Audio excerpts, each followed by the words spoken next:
afternoon, everyone. I'm the History Political Science Club Queen Trinity White, and on behalf of the club, I would like to welcome you all to our Me Too Forum. Our general meetings are open to everyone and held in this building in room 267. I would ask that any students who are here for Mr. Marietta's class to make sure you sign in with Dr. McDermott in the back right here. And now I would like to introduce our club's Vice President, Andrew Jones, who is coming forward with the purpose.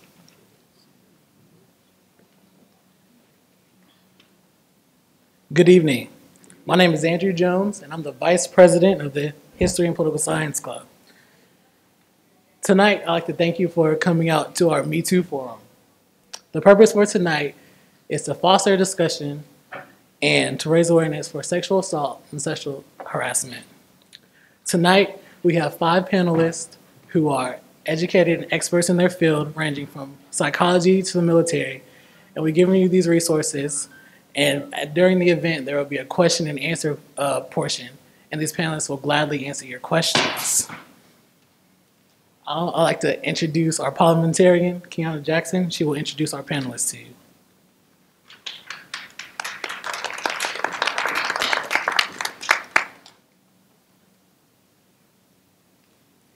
Good evening. Good evening. My name is Kiana Jackson. I am the parliamentarian of the History and Political Science Club. I'm going to start introducing our panelists now, and if you could just stand up while I read your bio.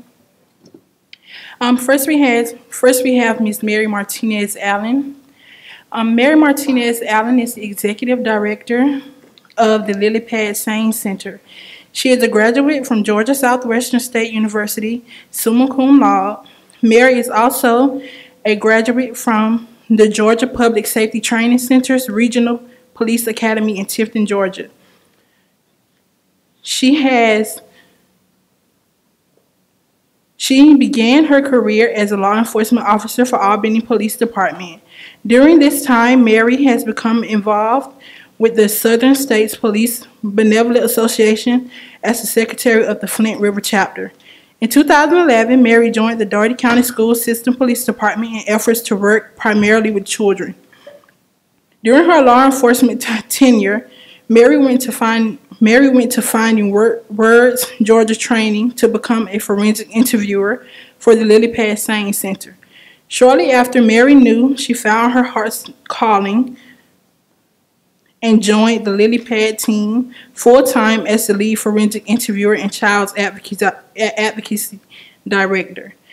In 2013, she obtained certification as the lead forensic interviewer and children's advocacy director in the court system as a child abuse expert. She has since become the executive director of the Lily Pad and has been appointed by the Criminal Justice Coordinating Council in conjunction with the Governor's Office as an expert in the field of sexual assault for Georgia standards and with SART protocol. Mary has also been appointed by Dougherty County's Child Abuse Protocol Chairman to submit the annual protocol report to the state and also to serve on a subcommittee to ensure compliance in our community. Mary's goal is to continue prevention efforts in our community and statewide to provide a safe haven for all victims of sexual assault and their families, and to educate all stakeholders of the local community regarding sexual assault, child abuse, and neglect. Ms. Mary Martinez Allen. Mr. Marcus White. Mr. Marcus White earned his bachelor's degree in social psychology from Florida AMU in Tallahassee, Florida. He earned his master's degree in marriage and family counseling from Georgia State University in Atlanta, Georgia. Mr. White has worked for over 40 years, having been employed in various professional capacities. He was the child abuse case investigator for Fulton County Department of Family and Children's Services, investigating cases of physical, emotional, and sexual abuse.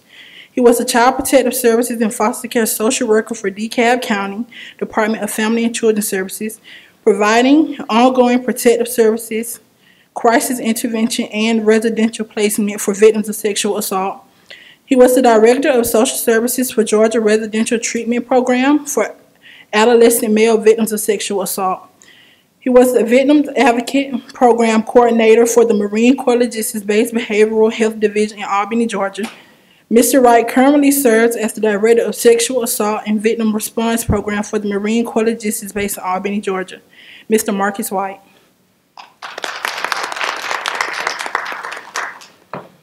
Dr. Tashonda Hannon Walker. Dr. Tashonda Walker is a private practice licensed clinical therapist and CEO of Walker and Hannon Walker LLC. She is an author, trainer, clinical supervisor, and public speaker. Dr. Hannah Walker is a licensed professional counselor, national certified counselor, certified professor, and with nearly 10 years experience teaching graduate level counseling courses, and has over 15 years of experience in public education, primarily serving as the Director of Guidance and Counseling. While in the public school system, Dr. Hannah Walker was named Top 10 School Counselors in America by the American School Counselor Association in 2011. She is the co-author of How to Raise a Successful Child with ADD and provides professional development trainings in education, cooperation, community organization, and counseling professionals at the state and national conferences. Dr. Hannah Walker is married to her beloved Waki M. Walker and is the proud mother of their adult daughter, Justice, Dr. Tashonda Hannon Walker. Professor Santi Danielle Williams Archer. Ms. Santi Danielle Williams Archer is the daughter of Mr. and Mrs. Freddie L. Williams and hails from Cuthbert, Georgia. Santi is an alumni of Troy University, Georgia Southwestern University, and Andrew College. She is the current employee of Albany State University. She recently accepted the task to head ASU's all-new Veteran Student Sources Center. She is the director of that program as well as an adjunct psychology instructor. Prior to ASU, she worked as a TRIO director at Andrew College, a successful GDOL vocational rehabilitation, and as a soldier in the United States Army. She is an educator at heart and loves to teach, motivate, and inspire others. Santi has spent much of her adult life promoting college entry and completion for at-risk populations. She serves faithfully in associations such as SAEDPP and GASPP, which are nonprofit organizations made up of educators, policymakers, professionals in the private sector, and other individuals committed to ensuring the secondary and post-secondary educational opportunities are appropriate and accessible to students in disadvantaged neighborhoods. She was featured in the 2014 Aurora Leader magazine as one of the 40 under 40 honorees. She was also featured in 2016 edition highlighting women of all small towns. Santi is an ordained minister under leadership of Pastor Eric and Rena Timpson of Covenant Word Ministries in Edison, Georgia. Professor Santi Danielle Williams Archer. Captain Anita F. Allen. Anita F. Allen has served as law enforcement since July 2001. Allen has distinguished herself during her year of service in law enforcement. She has served in many roles in her career. During her career, she has served as detention officer, corporal, program coordinator, lieutenant, criminal investigator, child death team member with the district attorney's office, sexual assault investigator, public relations officer, public information officer, crime prevention, community outreach, captain of police, executive assistant administrator to the chief of police, internal affairs, general instruction and training director. Allen attended Georgia Association of Chiefs of Police executive training in September 2017. Allen now serves as the interim assistant chief of police here at Albany State University Police Department. Allen was also afforded the opportunity to work with Georgia Department of Public Health for 2 years as executive assistant to the Southwest Georgia District Health Director for District A2 that consists of 14 counties throughout Southwest Georgia. Allen has advanced her working skills with DPH and obtained greater knowledge as she served and worked closely with community health leaders. She served as a community member, management by strength instructor, fleet manager, good to Great team member, and executive leadership. Allen holds a bachelor's degree in theology biblical school from North Carolina College of Theology, an associate's degree in biblical studies from Grace Bible College, and is currently working towards her master's in theology from North Carolina Georgia College of Theology. Captain Anita F. Allen.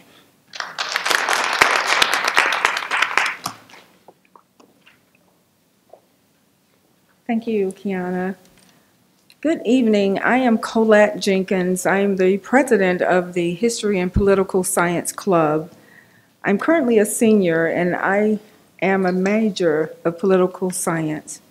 Tonight, I am extremely excited to have you here tonight to help us begin this discussion about Me Too. So, because I've been downstage, I want to say, we have found out what is Me Too. You've met our panelists, and now I would like to begin our program tonight with our very first panelist to begin this discussion, Mrs. Mary Martinez, asking, why is Me Too important? You can grab your microphone.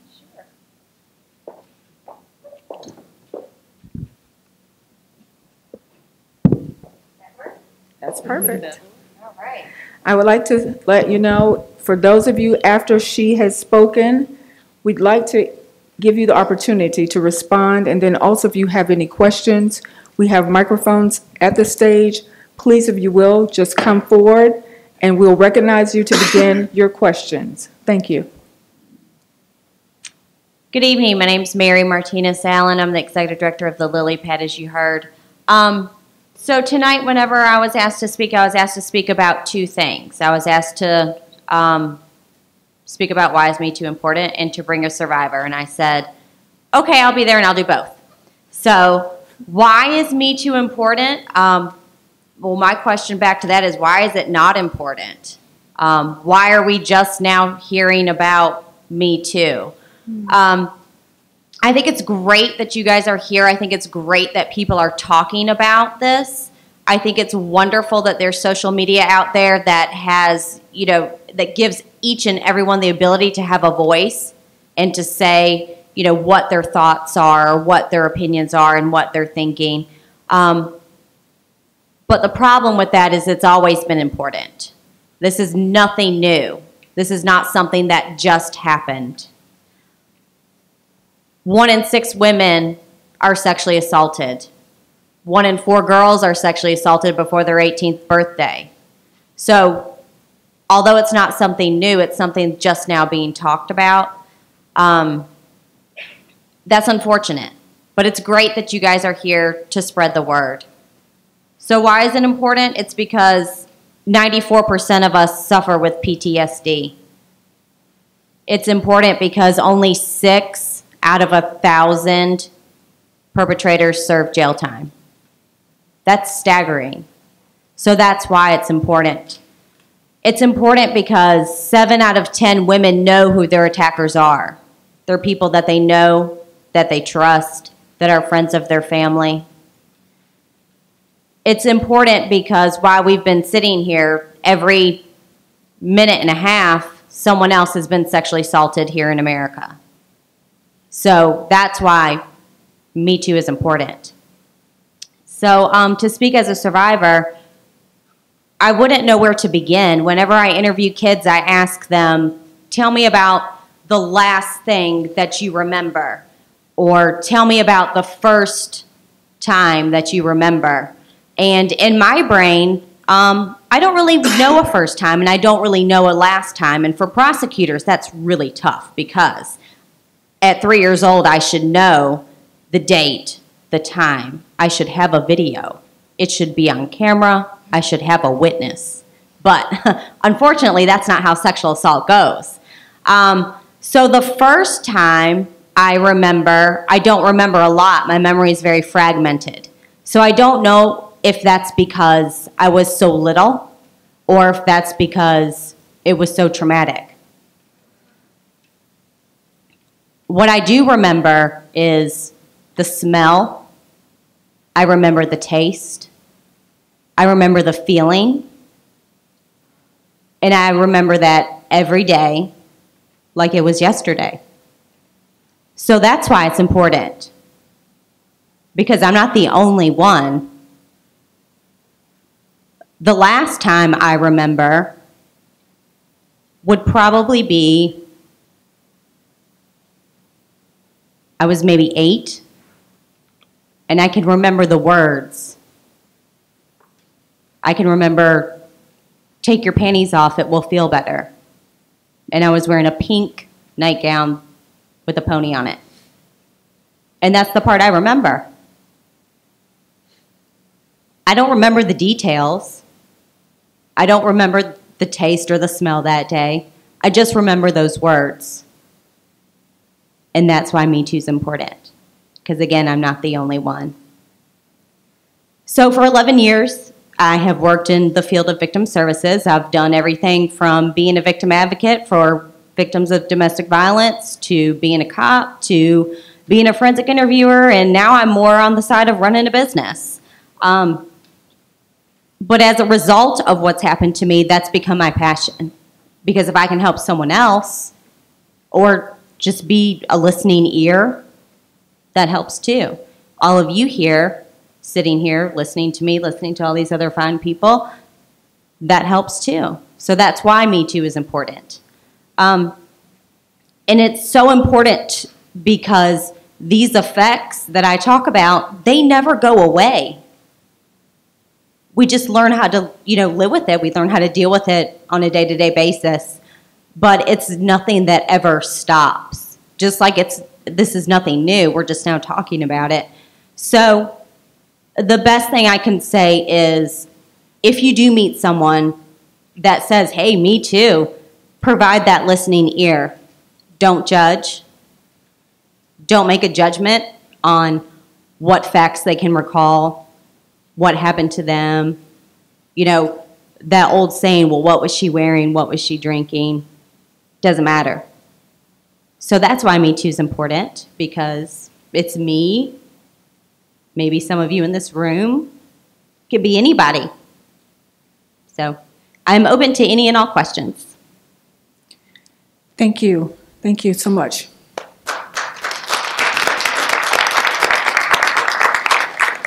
Does anyone have any statements or questions for our panelists?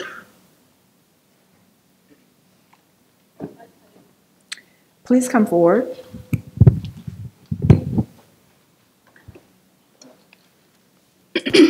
My name is Lizzie Hale. I'm a junior here at ASU. I'd like to ask in regard to your experience as far as being an executive currently, as far as debunking, as far as sexual assault and harassment in the workplace, what is your biggest combatant to that? And you've had your previous experience. Well, my previous experience was childhood sexual abuse. Yeah. So that doesn't necessarily relate to sexual harassment in the workplace. And what we do at the Lily Pad is we collect forensic evidence. So that doesn't necessarily relate to us, but I can say that we have had, since this movement has come out and it does talk about sexual harassment, we have had a couple of crisis calls from people local here in town that have asked, hey, I don't know, this makes me feel uncomfortable, I'm not sure what I should do. And it's usually, simple things. We have not received anyone that has had any physical issues happen in the workplace, but more of words, inappropriate words or inappropriate, gestures, things of that nature. And we, of course, always encourage people to report. Awesome. Yeah, I know that had been a polarized part of the movement as well. So I just want to ask. Okay. Thank you. Thank you. Any other questions? Questions? Comments? If I may, I'll ask the question. one of the things that I think comes about when something is reported, you know, if it's, you know, a lot with especially the things that have been going on in Hollywood, people ask, well, why did you wait so long? Or why are you just now talking about this? Can you kind of speak to that? Absolutely. People wait for a whole host of reasons. I myself, and I'll give you a little bit of background of me. I come from a very large family. We're Mexican, so, you know, they don't believe in birth control. There's lots of us. I come from a very large family. Lots of brothers, sisters, you know, million cousins, all very close. Everyone's really loud. And so in my family, you talk about anything and everything, and everyone knows your business, and there are no secrets, except for just that one, because I didn't report. My dad was police officer, and not just a police officer. He was actually the DEA of Wayne County, Detroit. So he was, you know, he's a bad dude. My brother's a police officer. He's a giant guy. We don't look anything alike. You know, I'm almost a midget. So I had lots of people that could protect me had I said something.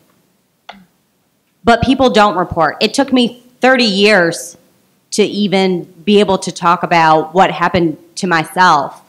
And there's so many different reasons why people don't report. Why I didn't report, I really don't know. You know, I mean, I had the perfect opportunity to do so. I had a family that was that is very supportive, and, you know, that would know everything to do, every right step to make. And so I think sometimes after such a long time, people say, well, I'm just going to deal with it on my own. And, you know, sometimes kids don't report because they don't know anything bad has happened to them. They don't know that this is a violation. Maybe their parents never had that good touch, bad touch talk with them. Or when you're a teenager, you know, you may not report because maybe you weren't where you were told your parents you were supposed to be. Or when you're a college student, well, maybe you had been drinking and you weren't supposed to. There are so many different reasons why people don't report. And it's a lot of times because they don't know what the outcome will be. It could be because they don't think people will believe them. Maybe it's because they don't want to talk about this horrible, tragic thing that's just happened to the most intimate parts of their body. So there's no one reason. I think everyone is so different that you just don't know. But it's not unlikely for people to wait to report. Thank you so very much. We're going to move forward. I thank everyone for those awesome questions, and I truly thank you so much for your story. And I want to point out at this point, some of the questions, if we can take a look at our program, if we can cater those questions towards perhaps some of those panelists that could speak further on that matter. I'm going to give 2 more audience members an opportunity to ask 2 additional questions. Thank you. I don't necessarily have a question, it's more of a statement. I think because I work in child welfare, I think a lot of times people don't report because they are ashamed. They're ashamed to be asked those probing questions like you said. They're ashamed of being ridiculed for sometimes where they should not have been or should not have done, what they were wearing, what they look like. And I think it's important and good to have forums like this because it does sort of take away the stigma and allow people to know that it's just not me. There are other people out there that are going through the same thing. But in my line of work, I found that a lot of people is ashamed. Absolutely. They're ashamed of the stigma that goes along with being sexually assaulted. Yeah, that shame and blame, you know, there's a lot of self-blame. There's a lot of shame. There's a lot of, you know, inability to ever feel clean again. There's a lot of all those things kind of tie in hand. And so that is a very good point, a very good, you know, reason why people don't report. I have one more question for you. Okay. I forget the age you said. My mother was raped at 8 years old, and she's in her 50s, and it's something that she struggles with. And we have the conversation about, you know, people like Oprah Winfrey and a lot of people that have went through it. And you said it never goes away. What does that mean for a rape victim when you say it never goes away? What is your driving force or your catalyst to well, you work in an organization and you get to give back with that. But what does that mean? Sometimes when she says that, it's I don't know.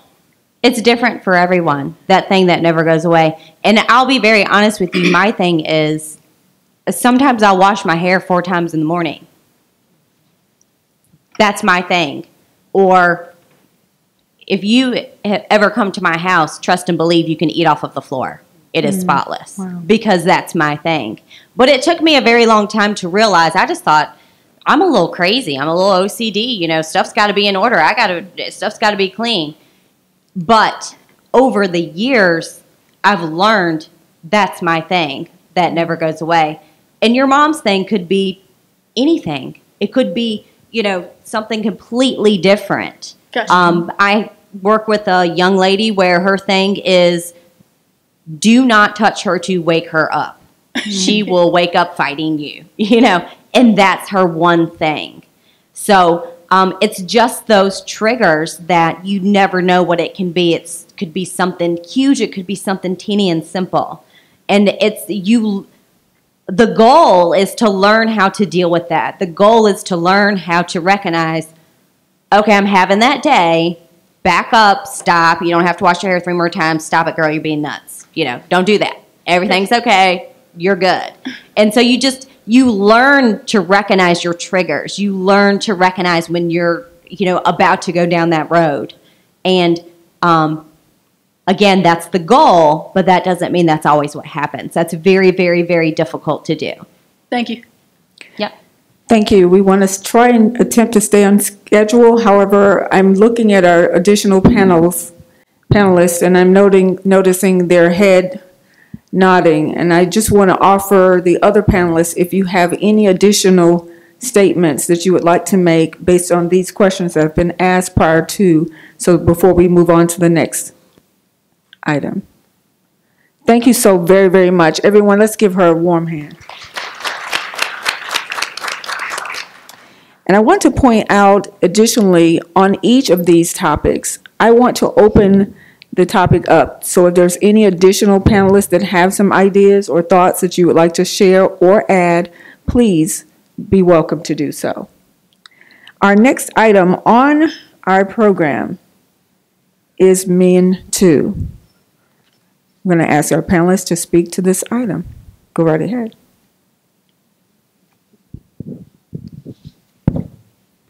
I guess that's me. As was said earlier, my name is Marcus White, and I'm the director of the Sexual Assault and Victim Advocacy Programs for the Marine Corps Logistics Base. And just listening to our first panelist talk about the purpose of and the importance of the Me Too movement, I'm excited this evening because looking out in the audience, I see some very important and special beings, and that is males. And traditionally, historically, a part of the victim demographic that has oftentimes gone unaddressed because of the stereotype and the societal pressures upon males to not accept the reality that men too are victims of sexual assault as well as sexual harassment. In the culture that I work in every day, one of the major push and thrust of the Department of Defense and the Marine Corps is to get victims of male sexual victimization to come forward. That has been a very challenging task. And back in 2008, the Department of Defense really became much more intense on addressing sexual assault and sexual harassment within the military. And about 4 years after that, around 2012, what they began to realize was that male victims were not being addressed. We were not getting the kind of numbers and reporting from male victims related to the numbers we were getting from female victims. And we knew that male victims were out there. And so the program was intensified to begin to really encourage males to come forward who had been victims of sexual assault and sexual harassment. Our reporting went up 23%. And you need to know that the Marine Corps is only about 170,000 personnel.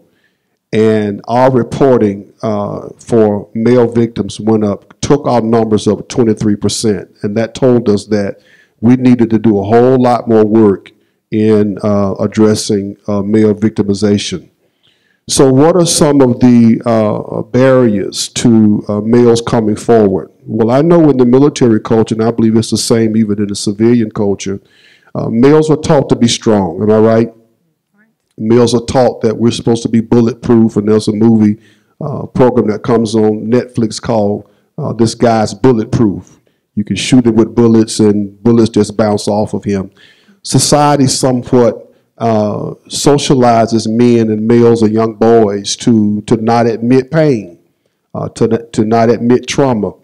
And so that carries over into the field of sexual assault as well. And what we found that lots of males began to come forward who began to open up and say, I have been sexually assaulted, I've been sexually harassed, and I'm hurting from that trauma. And that is a reality as well in the civilian sector as well. We're seeing men begin to come forth. As a matter of fact, there's a very high-profile sexual assault, rape situation going on right now. I won't call any names, but I think here lately there's a male now who has come forward and said, me too. And so I believe that there are a whole lot more out there as well who are getting the courage to come forth and say, hey, this happened to me as well.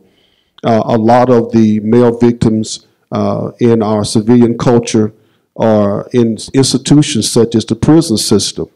And the Justice Department statistics indicate that somewhere between 35 to 45% of all males in penal institutions have been victimized by some form of rape or sexual assault. And that's astounding. And those numbers are just guesstimated because in that particular culture, there's such a cliquish and a clannish kind of protectionism until victims just don't tell or don't report for fear of retaliation, for fear of violence or what have you.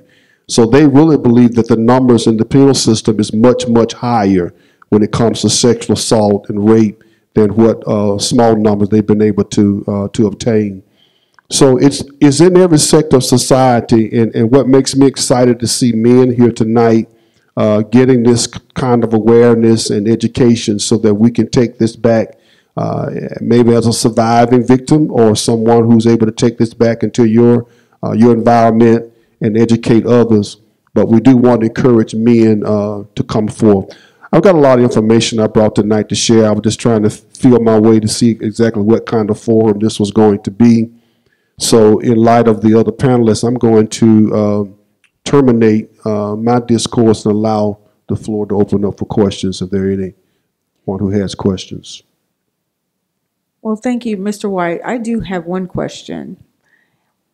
What type of incidents will men report? Is this sexual harassment, or is this sexual assault or rape? Well, we're seeing in the military culture that with the small numbers that we began to receive, they're more or less aimed at incidents of sexual assault. We're not seeing a lot of sexual harassment yet, but we anticipate that we'll see those numbers go up. With men, I think that psychologically it's a pride kind of thing. We as men have a hard time admitting that something has hurt us because we want to be portrayed as those strong, impenetrable human beings, Teflon coated. But I believe that as we continue to address it and encourage victims to come forward, we're going to see those numbers increase as well. Thank you. I have one additional question, if you will. What would be the difference between sexual harassment and then sexual assault? Well, you know, sexual assault aims primarily at physical. That can involve penetration, unwanted touching, anything that involves touch to touch. Whereas harassment can involve sending someone pictures, sexual pictures of sexual body parts, making sexual statements, verbal kinds of things, or sending someone a picture of you on the beach in a Speedo that you didn't want to receive, that can be considered to be sexual harassment. A supervisor putting pressure on you to go out with him or her if you want to get that next promotion, that can be termed as sexual harassment as well. Excellent. Any questions? Oh, I have one. Sorry, I don't have too much of a voice, but Oh, go ahead. with men coming out about being sexually harassed, they get a lot of criticism, and many people kind of, the reaction they get is more of a, I would say, a laughter, or, you know, something that's not serious. So with men, with not a lot of men coming out, how do you suggest that it gain a more credibility, where more people are taking men serious about being sexually harassed? More of what I believe society is coming to has to happen. And what I mean by that is that we've got to change how we socialize men, because traditionally we have socialized men, like I said, to be tough, and men or boys were raised, and particularly in the community I grew up in when I was a young boy, we were raised to see that as a achievement. When an older girl or older woman wanted to have some kind of physical, intimate contact, you know, dad slapped him on the back and said, "Yeah, boy, yeah, that's my boy," that kind of thing. And so we were trained and socialized in that sense. And so now when sexual assault and rape and those kind of things begin to occur and happen, you know, men are left and boys are left in that quandary mentally as to, how do I take this emotionally? How do I react to this? Am I to look at this as a trophy or look at this as a trauma? And of course, the obvious answer to that, we ought to look at it as a trauma, because the overwhelming number of individuals who become victims sometimes go on to be perpetrators as well. And so that same dysfunction is perpetuated on another generation, and thus the problem in the cycle, you know, continues. So I think society changing in the way that we socialize boys and men, and giving them permission to know that sexual assault is wrong, and it does not in any kind of way take away from their masculinity or their manhood to admit that they have been victimized. Excellent. Does that answer your? Okay. Cherie, did that answer your question? Next question. I've been in the Army Reserve for 6 years, and as far as Marine Corps, to piggyback on what Where are you? Hold your hand up. Second, sir. Okay, where? Okay, I just want to see where you are. Okay. As far as Marine Corps, do you think it contributes to workplace environment and culture? As far as the Marine Corps, are the cases oh my goodness, what am I trying to say here? Are the cases due to hazing and workplace environment that's perpetuated due to Marine Corps culture? All of the above. They have become much more intense in addressing sexual misbehavior, even back down to the boot camp level. They have instituted a lot of safeguards now and changes with how boot camp is run, to ensure that traditionally what has been happening in boot camp in regards to hazing, sexual assault kind of situations don't occur. So that in the Marine Corps, that's being addressed. And talking about harassment, we have a program now, Department of Defense, where as the victim comes forward, traditionally they had to be concerned about whether or not, if they came forward and reported what happened to them, whether or not the system would retaliate against them and hurt them and traumatize them all over again as a result of being a victim who reported. But now the Department of Defense has instituted a safeguard for that concern, that victims have a pathway to be protected from retaliation if they come forward and report a sexual assault. So Department of Defense is bringing online a whole plethora of programs to ensure that victims keep coming forward in an environment of protection and compassion is sustained to ensure that the problem is addressed. So does the Marine Corps have I know the Army has a pretty intricate SHARP program, sexual harassment Exactly. program, and you guys are implementing that, or you guys have that already? The Army SHARP program is equivalent to the Marine Corps SAPR program. They essentially perform the same functions, just different acronym. You're welcome. I wanted to comment. It's not real. Well, it's a comment and a question. Thinking back to when I was about when I was maybe 5 or 6, I was in an after-school program, and there was this boy who was my age, and every day he would come up and say inappropriate things, make me feel uncomfortable. And one day I saw him with his dad, and I was just like, "Oh, you about to get in trouble. I'm finna tell on you, like right here, right now." I'll never forget. I go up and I tell his dad explicitly, like, "You know, your son makes me uncomfortable. This is what he says to me." And he pat that boy on the back, gave him a high five, and was like, "Good job." So I guess my question is, as far as because these conversations need to be had with boys who are little, because they are learning, they're watching us from a young age. So what is the conversation, and what explicitly do we need to tell our sons what is consent and what is not? Yeah, I mean, you know, that's a perfect example of some of the things that we've been talking about thus far. And I think it's about education, awareness. It's about sitting down, having conversation. It's about sitting down with young boys, men, talking about what sexual assault is, what consent is, and what appropriate sexual conduct is all about. We have a 3-part training program in the Marine Corps called Step Up, which is designed to address lance corporals and below. Another program called Take a Stand, which addresses sergeants and staff sergeants. And the top program addresses staff NCOs and officers. And these 3 training components is suited to the age level of those particular categories of Marines. And we talk about things like accountability, appropriate behavior, because a lot of these young kids that come into the Marine Corps as 18, 19-year-old young kids, they've been accustomed to behaving sexually. You put them in boot camp for 12 weeks. They haven't had any sex. They haven't had any intimacy. And all of a sudden they graduate, you let them out, you let them go. And the first thing they want to do is what? Have sex. Have sex. And so we realized that we had to sit down and develop training that was related to those cultural and age dynamics and address those things. And we're seeing it work. So we talk a lot about bystander intervention. What should one do when they see someone being assaulted? What should someone do? How should they intervene when someone is being inappropriately addressed verbally?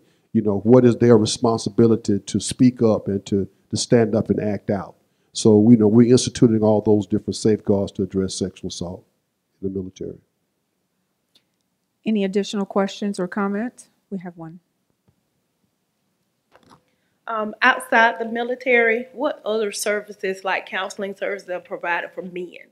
I realize you said they're strong, men, and they're not very open about it. And I work for Open Arms, so we assist with kids that have been abused, runaway, and homeless. And so for me, it's not that easy for a male to open up. So could you tell me some other resources that, or some other counseling services maybe that would be a lot easier for them to open up to me as a female? Well, traditionally, it's been difficult, I must admit, to find resources that specifically suited to male victims. But on the other hand, any treatment or intervention service that serves male victims as well. The key thing is getting those males to participate and to buy in, and developing an approach to treatment and intervention that kind of finds them where they are. I think that's the key. And we've got a lot of networks out there. RAIN is another large network that has information in regards to the various resources in and around the country. You can just go online and find out and plug in that catchment area where you live, and oftentimes they'll have resources that are part of their network they can refer a victim to, they can contact and get hooked up to some type of intervention services. historically, as I said, the services have been minimal, but that's changing because more males are coming forward and more resources are realizing that they do need to begin to address that population. Just to piggyback off of that, if you're looking for someone to see a male victim here in Albany, for us, we have to abide by state and national standards, and we are only allowed to refer our victims to people that are certified in trauma-focused behavioral therapy. And two ladies that we refer a lot of our young kids to that are male are Linda Hammond and Ann Pretty, and they're located here in Albany. But they have worked with a whole host of young men that we have sent over there, and it's been very successful. And again, they're both trauma-focused, so they can help them work through that PTSD and things like that.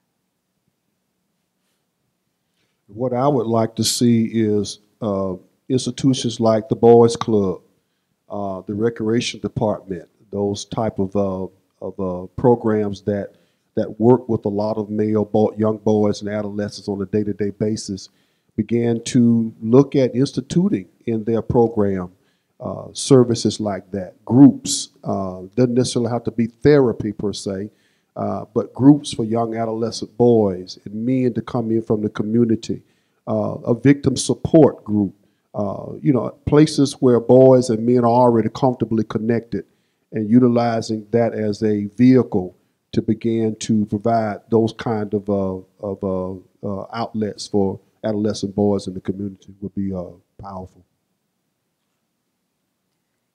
Any additional questions? Excellent. Thank you so very much. You're welcome. Excellent item. Our next item on the program. Folks, because my task is probably not the hardest, but it's sure enough in the top 5 of the most difficult conversations to have when someone has experienced this level of trauma. I will use an analogy. Last year in January, we had something happen in our community that for many of you have never seen in your lifetime. In January, the beginning of the year, what was the most, it seemed catastrophic event that happened in Doherty County? The tornado. Yes, but the first time we thought it was called what? Straight winds. Straight line winds, but we thought it was a tornado.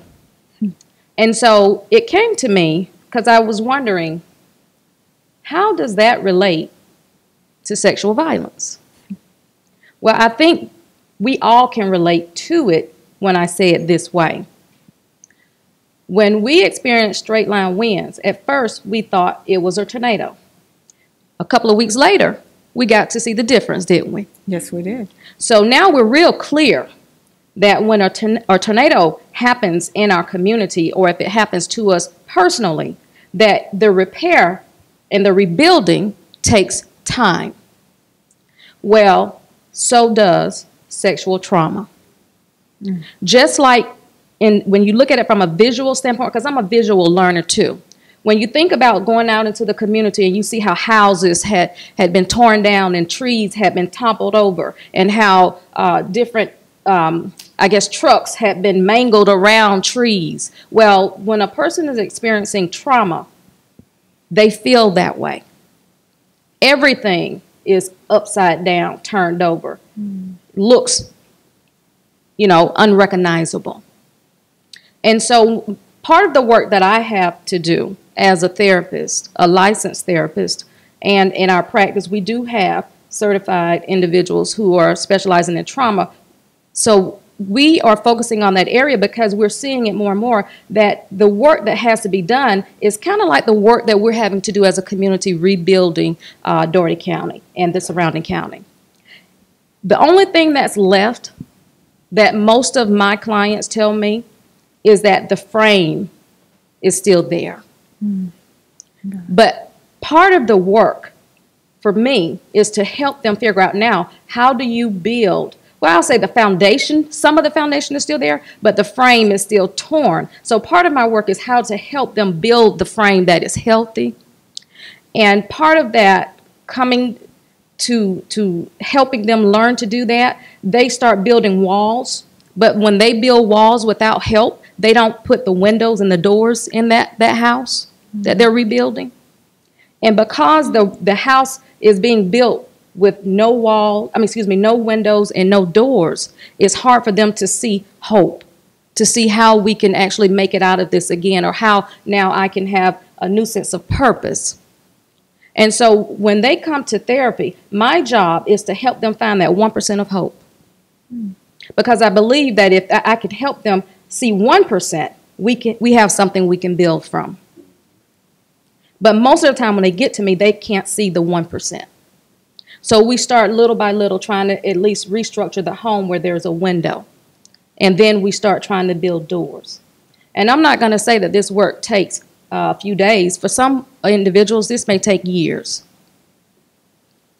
But if they will give the opportunity to learn how to press through some of the struggles that they've gone through, the mental block, this negative self-talk, the way that they see themselves that is now unhealthy, if they allow us to continue to work with them to reframe their thinking, then for a lot of individuals, they're able to deal with and find their voice again to how to actually move forward in this process. There are three things that I see a lot of survivors struggle with after a trauma. One is identity. The second one is importance. And the third is impact. If we can help them reclaim those three, then the journey back to emotional healing and health is worth it. So I'm not going to give you a whole bunch of facts about, cognitive therapy and, emotional trauma and different approaches that we can use and techniques, because I don't want to bore you with that. But I do want to be able to answer questions and give you the opportunity to ask, because the task that we have as therapists is tough, primarily because we're having to knock down doors of stereotypes and myths about treatment and therapy.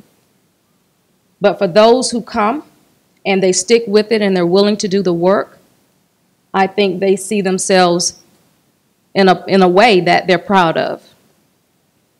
So I do encourage you that if you know anyone who's experiencing trauma, sexual trauma, any kind of trauma, encourage them to seek help, because for the time that they're in therapy, that's the only time they get to do what I think is called take this mask off. Because many of them wear this mask. And when they come in, they get to go behind the mask and deal with the real pain of what's going on. And for most of the clients that I have, I would say probably 70% of them that come to me don't come to me because of sexual trauma. They come to me because of a life issue. But we uncover later that they might have been victimized or sexually assaulted or molested as children, and their parents are now dead and gone, and their parents never knew that they experienced this kind of pain and trauma. So just something to think about. If you haven't thought about the benefits of learning how to take the mask off, give yourself the opportunity to do that and encourage others to do it as well. Wow, that's incredible, Dr. Walker. Absolutely amazing. One thing I'd like to say out front, because I found in the African American community, the stereotype is real. It is. We are taught, we're trained, we're bred, and we believe in our heart that you're to be silent. You're to keep it to yourself, get over it, don't talk about it, don't tell nobody your business, and sit in the same room with a violator and have to handle that for decades. Yes. How can you, as a therapist or a counselor, how can you help us as a people see when it is necessary to make that call? Would they call the therapist first, or should they speak out to the violator? What would be the pathway when they, or how can they recognize they've been psychologically impacted by a trauma? How would they identify that to where they know they need to go and talk with someone? As stated, most individuals do not go seek counseling because of the trauma itself. They go because of the impact it's had in other areas of their lives, like a marriage. They're having problems in relationship and they're wondering why I can't get this right. Absolutely, collateral damage. Or they're having problems on their job and they can't figure out why I can't concentrate, or why, you know, I can't stay focused, or why I'm not eating and sleeping, or it may be an issue with something else. But generally they don't come because of the trauma or the sexual trauma itself. Something else has to interfere in their lives to do it. So they'll reach out eventually after they've gone to the pastor, which I think that's a great first step too, or after they've talked to their best friends. Their best friends are not trained.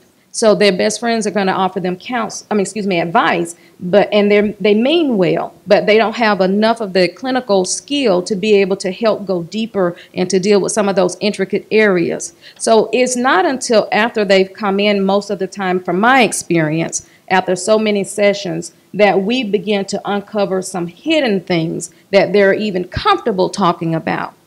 So I would advise those who have friends, because to be honest with you, I think there's not probably one person in here who doesn't know somebody who's been sexually assaulted, victimized in some capacity. And I'm learning more and more from this work in therapy that we are all connected some kind of way.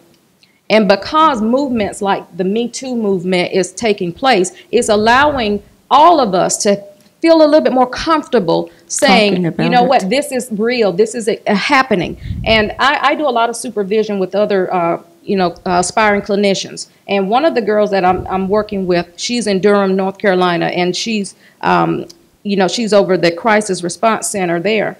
And they're starting in their community, it's not a Me Too, but it's called a We Too movement. Wow. And what it means for them and their community is that we too stand with you. And so the more we begin to have these kinds of conversations like today and bring out more awareness and education, that it makes my job a little bit easier, because now you're willing to open the door to the therapy and at least come into the office and sit down and who knows where we're going to go once you take that first step. Very, very good. Any questions? Hi, my name is Samantha. You said that you're a therapist. So my question is, why isn't therapy pushed more in the African American community? You know, that's a great question. It is, well, I will say this. There are some African American therapists, and you don't have to be African American to provide therapy to African Americans. So let's just make that clear. However, we don't embrace it as we should, I think, because we grow up in a culture where we're so spiritually, our spirituality is our foundation. And so we tend to go back to what is more comfortable with us. And most minorities do that. They go back to the place of faith for their culture. And so what we have to do is not be afraid in the churches even to mention that it's okay to go to therapy, because I always tell my clients that, and actually, I'm also a Christian counselor as well, so I incorporate a lot of spirituality as my clients requested. But I tell them, I say, my job is to help you on the emotional and mental health.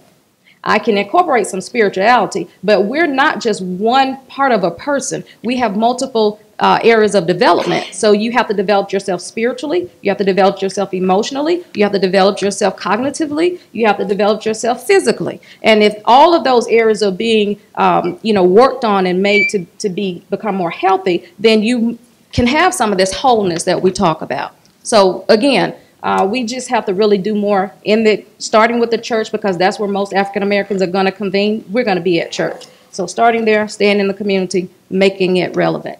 Amen. Amen. Excuse me. Oh, I just wanted to piggyback on what she was saying. I can't see. I'm right here. Okay. I want to give my thought process to the question she asked.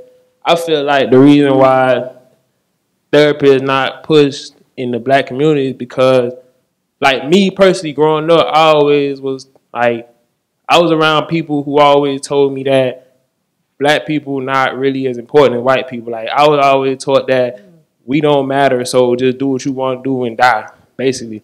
So we was never, me and the people I was around, we was never taught to handle our problems or talk it out to somebody. We was always taught just to swallow it up and keep moving.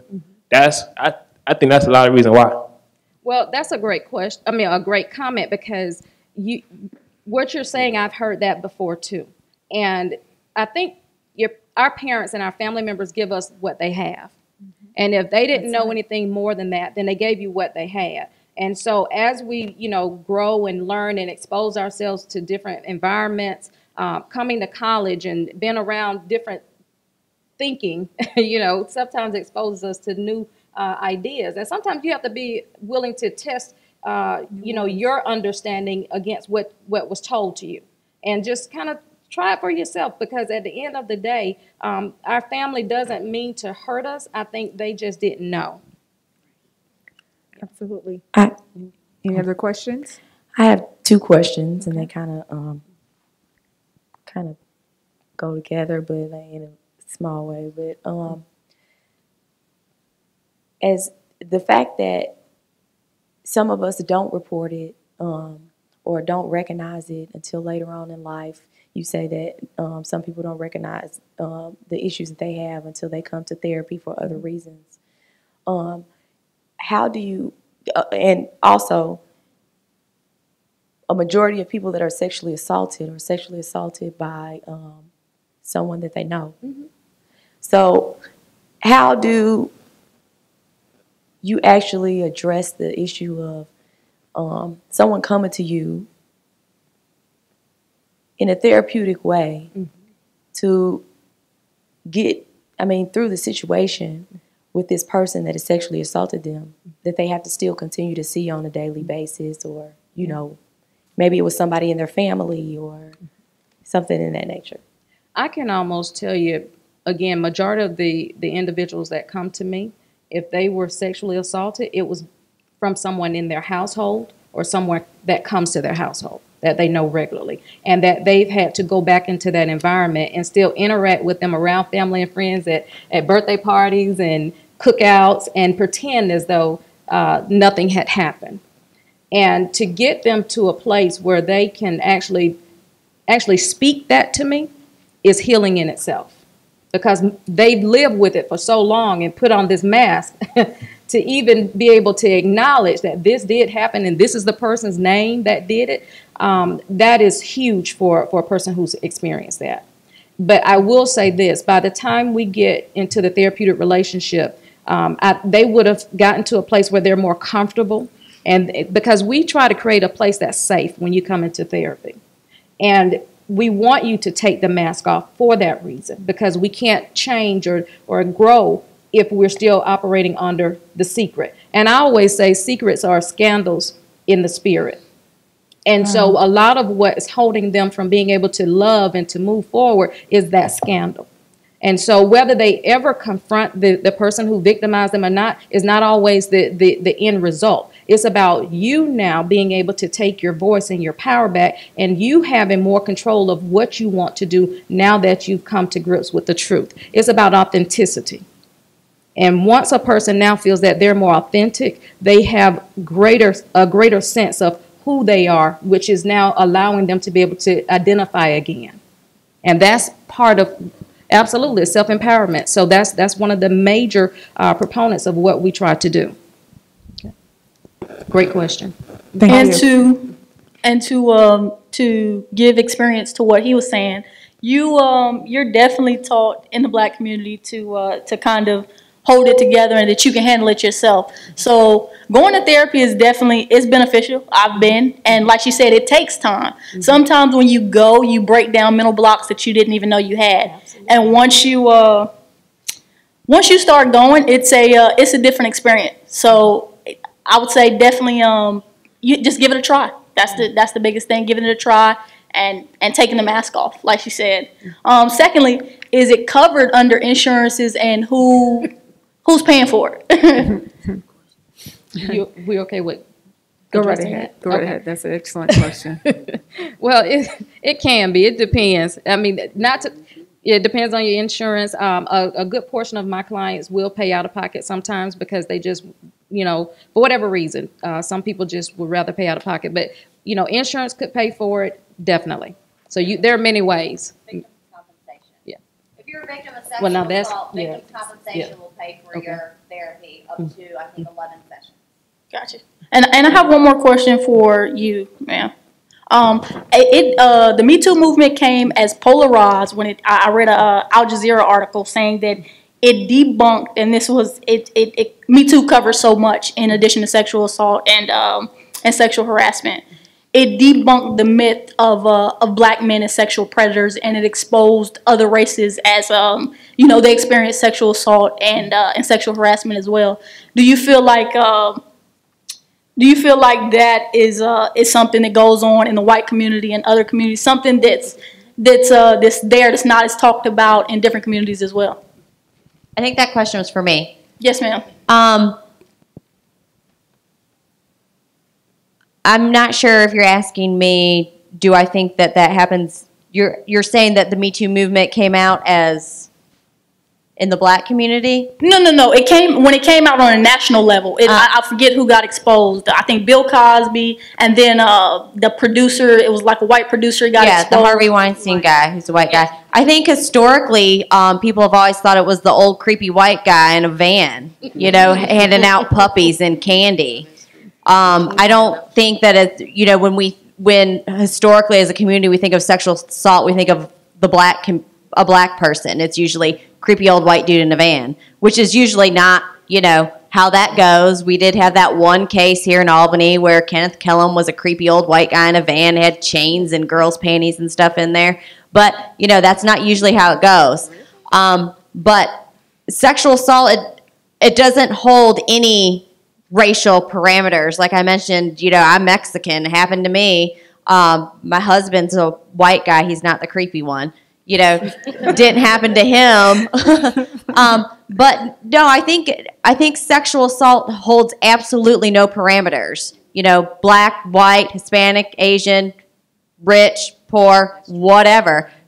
I have seen victims from any and every single walk of life. I can assure you that. You know, I see 400 kids a year and about 150 adults, and I see it all. Anybody. Do I think that in the black community you don't talk about what happens in your house? Absolutely. And I get that from kids all the time. But that's with everyone. That's with everyone. That's, you know, you don't talk about this, we don't talk about that, this didn't happen in our family, no one's talking about anything. And unfortunately, a lot of our parents are not supportive. And unfortunately, a lot of our teens don't report because they don't know what kind of support they're going to get either. Thank you. My question is for Dr. Tashonda. I know you talked about, you know, reframing your mindset when you're for the psychological impact.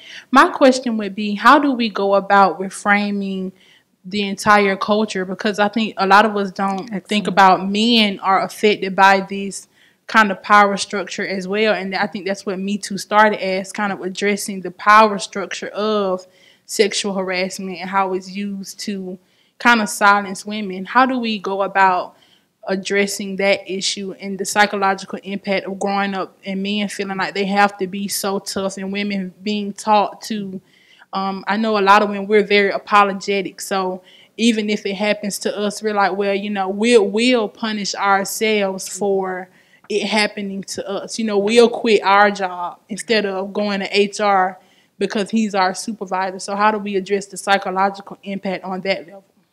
Well, there is no catch-all category to answer that particular question. I think forums like we have tonight definitely starts the conversation. I think if we continue to do that, continue to support the different awareness months that are addressing these particular issues, you know, just starting with your own family, that could actually break a lot of the barriers there. You know, educating not just yourself, but everyone who you're connected to starts to change the mindset. And because a lot of this is the mindset of how we actually learned it, because somebody taught it to us and made us feel that this is what we're supposed to do and how we're supposed to handle trauma and pain and problems. So I think allowing yourself now to think differently, to be able to empathize. And that was the whole Me Too movement about, us being able to empathize with people. And I think empathy is a great motivator, because when I used to work as a school counselor with elementary children, we used to try to teach empathy skills all the time. And, a lot of times I think we kind of get away from that, and we have to go back to it, because once you can put yourself in somebody else's shoe, then you will be able to, help stand with that person. So the reframing takes place, but it's kind of like what we teach kids about chunking. You don't bite the whole elephant at one time. You do it, in small pieces. And I think you become a piece. I become a piece. You become a piece. And then we take all those pieces together, and then we change a community. It's like anything that you've ever done, you start on the grassroots level with it. And this is the grassroots level for us. Starts with you. You keep doing what you're doing. I do what I do. And then eventually, I think that there will be a shift in our paradigm. Thank you. I agree. I believe together we can make the difference. Starting with tonight. You have another question? I just wanted to comment. Hi, I'm Brianna. I'm a junior here at ASU. When they was talking about how, like, African Americans, we as people don't really speak on certain things that happen in our household, I just wanted to bring light that some of that stuff stimulates from slavery. As slavery, we weren't really seen as humans, we were seen as animals. So if you look at an animal, they can't really speak up for themselves. So we never were able to speak up and say, hey, something is happening. So I think most of that stuff stems from slavery, and it just passed down from generation to generation to generation until now it's being looked at and brought to light now. Very good. That was it. Very good. There's another. Hello. Oh, I have a question. Like, what services do y'all will provide for victims who aren't able to afford actually going to therapy sessions continuously? That particular question was addressed from Ms. Martinez. Okay. And for me, I have to reiterate that most of my clients don't come to me right after a trauma. I deal with a lot of adult survivors. So a lot of times when they come to me, they've already lived with this for decades. So of course, when they come to me, they're coming to me for a different reason, and then we uncover a lot of that because they're there with me as their therapist. But for those, I think, who are coming specifically for sexual violence, there is victims compensation. There you go. Victim compensation assistance is what she's saying. But I heard her say it only lasts for like 11 sessions. So what if somebody was to want to go for more than just 11 sessions? What would you guys do then? The state of Georgia provides victims compensation, and it covers, I think, about 11 sessions. After that, you're on your own, unfortunately. Yeah, unless you have private insurance, something like that, then you're on your own. Is that only the state of Georgia? That is our state, yes. Now, as far as other states, I don't know. But here in Georgia, victims compensation. Yep. Now, you do have some people here in Dougherty County that offers free services as far as like spiritual counseling. And I do have information on that if you want that after we're done. Oh, not for me. I just was like, well, just to spread the word. You're asking the question. You never know. You may come across somebody that may need that information. It's here. Well, you're right.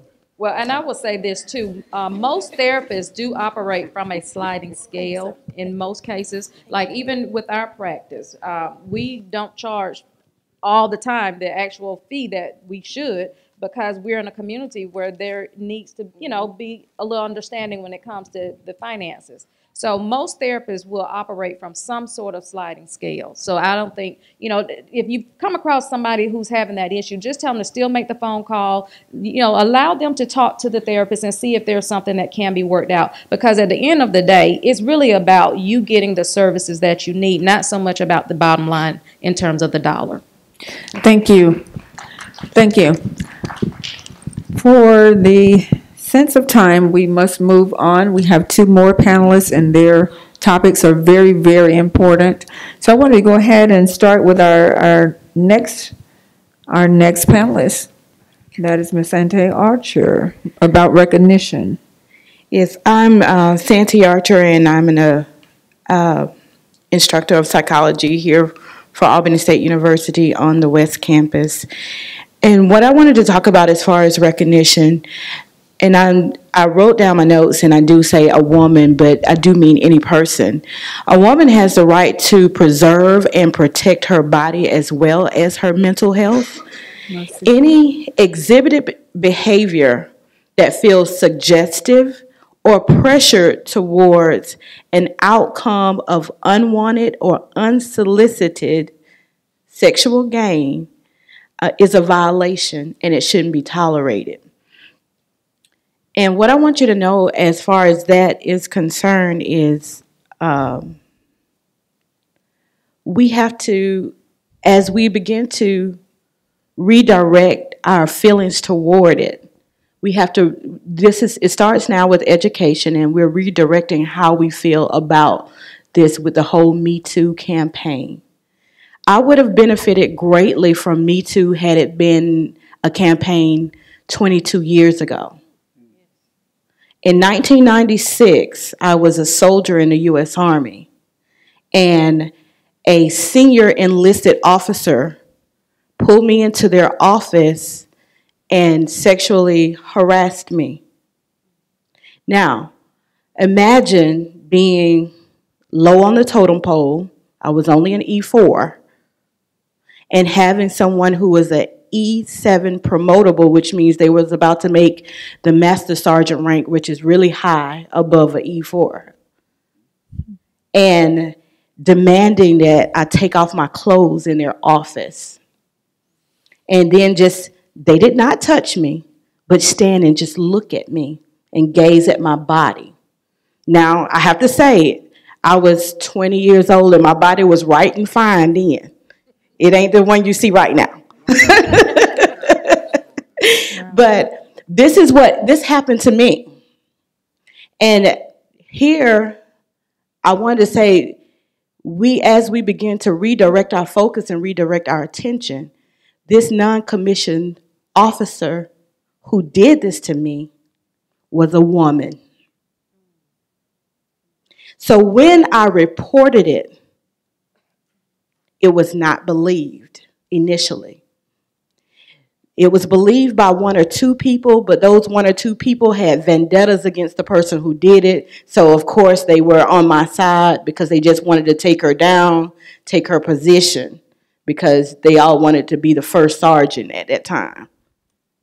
But what happened in turn for me, I became an ostracized soldier. And it brought my military career to a demise. I would have stayed in the military till retirement, but I became ostracized for telling my truth. And what happened was, it was given a statement to every non-commissioned officer in my unit to never speak to this soldier alone. Always have a third party. And it was spoke of as if I was just going around accusing everybody of sexually assaulting me. And so in the midst of all of this happened early in 1996. I was engaged to be married, and I got married. And I got married April of 1996 to my husband. And then it went on record that I got married to cover up the fact that I was gay. But I wasn't. I was heterosexual the whole time. So it was scandalous. Now, had Me Too been available or a campaign at that time, more people would have supported me, and perhaps I could have had my career. My life would have been drastically different, and everything. I wouldn't be sitting here on the stage talking to you now. But I believe in purpose, and I believe in reason, and I need to speak to you now. So what I want to say is, people are being sexually harassed not just by the opposite sex. Sometimes people are being sexually harassed by the same sex. However, that does not mean conceal it. You should not be ashamed. It is not your fault. And what you need to know is that there are safe places and safe people that you can speak with. You should go to someone and report your truth. Now, everyone who says you're beautiful is not harassing you. Everyone who gives you a compliment is not criminal. However, when someone violates you and make you feel uncomfortable, it is your duty to let someone know. You need to tell someone, because guess what? When that person gets by with it, they become repeat offenders. They'll do it again and again and again and again. Most people who sexually molest someone is not a one-time act or one-time deal. So as we begin to educate and re-educate on this topic, recognize if it makes you feel uncomfortable, don't tolerate it. Tell someone. Tell someone. And if that person does not believe you, tell someone else. And get the help you need so that you can move on. Yes, in the African American community, we've been taught against counseling. But we're talking about most people who are under this belief. They're probably first generation college student and we're talking about the generations before them who have not received education past high school and learned about different things that will help in everything else that can go along with it. So as in recognition, the things that I want you to remember, there are safe places, there are safe people, and recognize it's not your fault. It's not your fault. That's awesome. Phenomenal. Any questions or comments?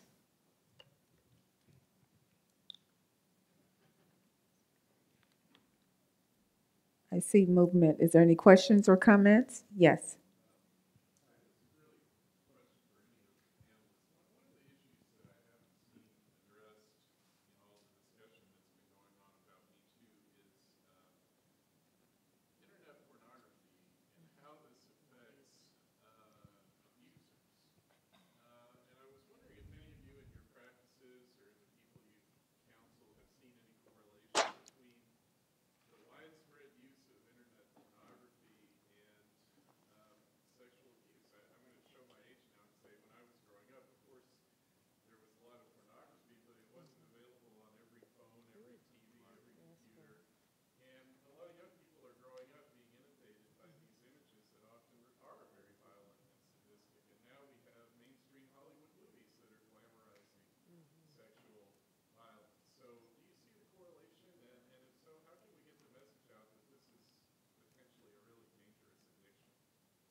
Unfortunately, I do see that a little more than in past times. Social media has really just, it's taken us places I don't think we were prepared for. And I say that because whether or not there's a correlation with social media and someone being sexually violated or having a history, and they're more prone to, I guess, continue to see it through social media, I'm not really sure if there's a correlation there by way of research. But I will say that there has been an increase clearly in pornography via social media. And as a result of that, it is showing up in relationship issues. So I am having more and more of all races come in for therapy dealing with addictions to pornography via social media outlets. So, you know, that is definitely, I think, one of the hot topics now that I think we're going to start seeing more research in that particular area, because that's still new for science. It's still new for counselors. It's been around to some degree, but not to the extent where we're seeing it show up in therapy like we are now. So again, not so much, I don't know where the research is in terms of the correlation, but whether or not are we seeing instances of it happening and they're coming in for therapy because of it? Oh, yes. Is that answering your question, Dr. McDermott? Thank you. Thank you. Any other questions for Ms. Archer? I just wanted to piggyback on what you said, Ms. Santee, about talking about it. I've noticed a lot that people don't report their sexual assaults because of social backlash. No one wants to be that person that got raped. No one wants to be labeled as that person as a rapist. And this is, especially being in college, this is the pivotal point in our lives where we're making a name for ourselves and we're building ourselves. So, and this being the little campus that it is, no one wants that label of, oh, that's that girl that got raped over there. She said that he did this to her. No one wants that. So that, I feel like that plays a role in why people don't report anything anymore, or they're very hesitant to report their sexual assaults. Anyone can speak to that? Well, I think in the culture, Can we get the microphone, campus please? culture, there's a whole lot more sexual assault and harassment that goes on than ever goes reported. And it's for the reasons that you just named. And you said what needs to happen to encourage individuals to break out of those behaviors. Courage. I think, simply put, just courage. Pain hurts. And when people get tired of hurting, they sit down. They deal with what's hurting them. They deal with what their wounds are.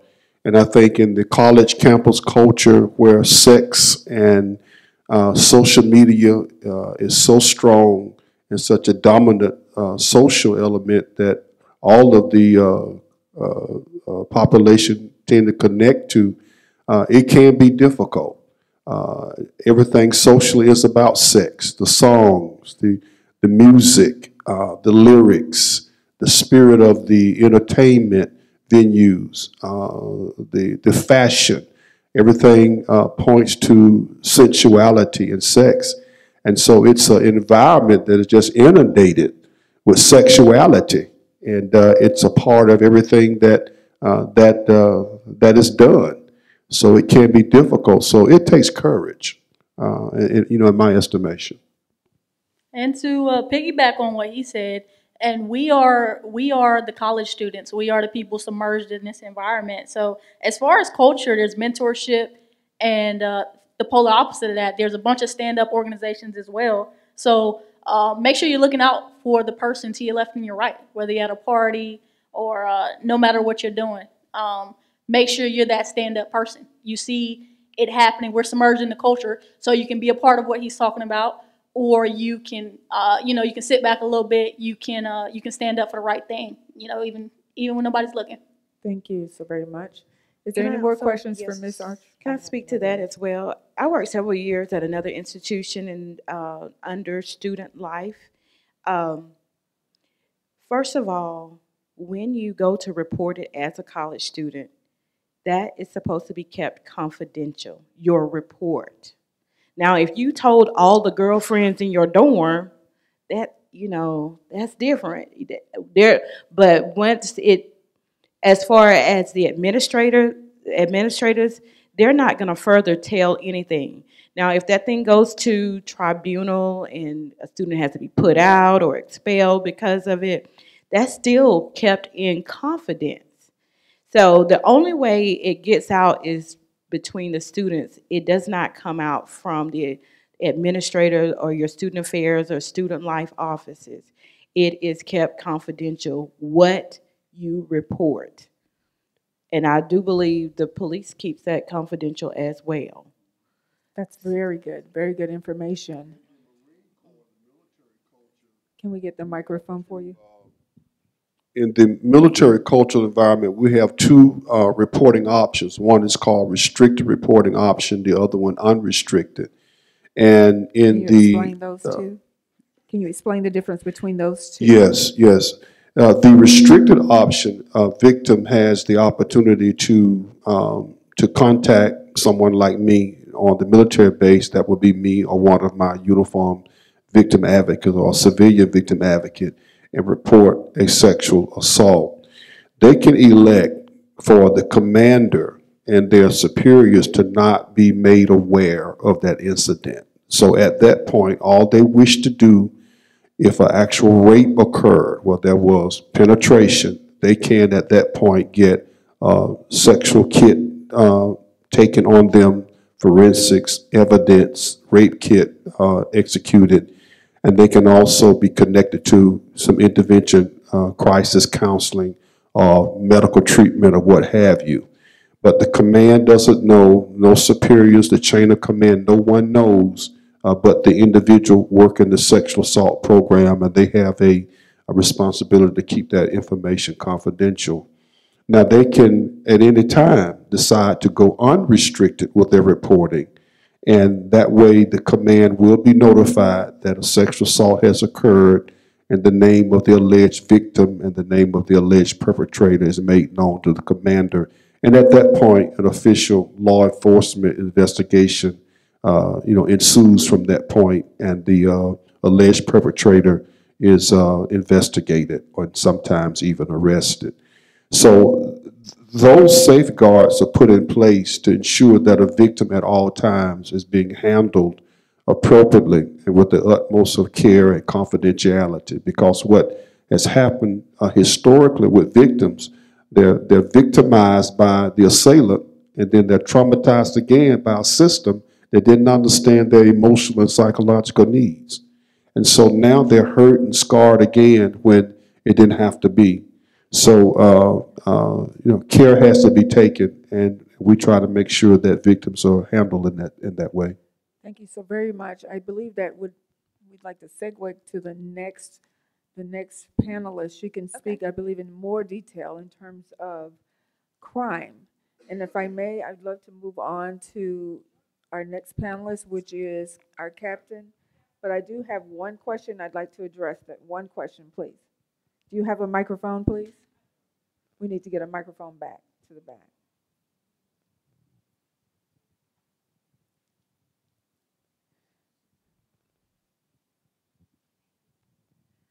Good evening, everyone. Good evening. My name is Khadidra Hill, and I am the Title IX coordinator for the university.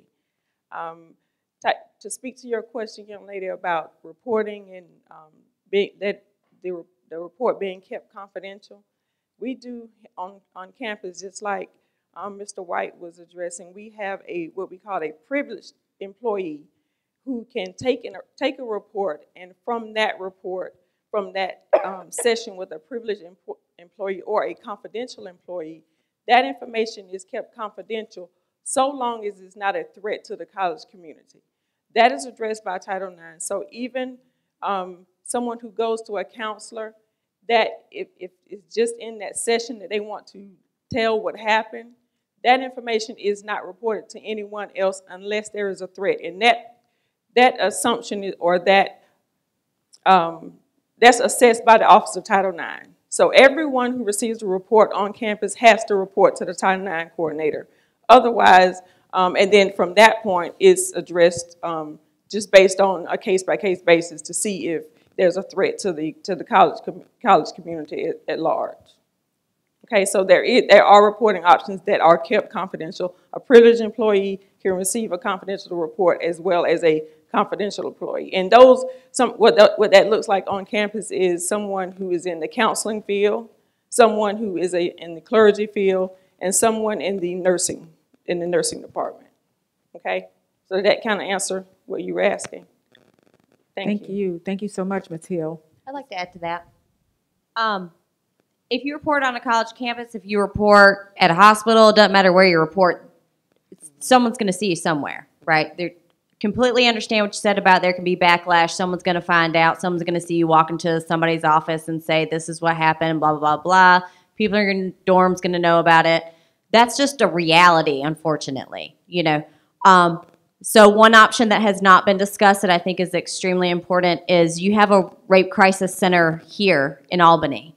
You don't have to give me your name.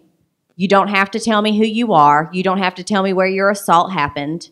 But you can still come and report to us as Jane Doe and get a forensic medical examination.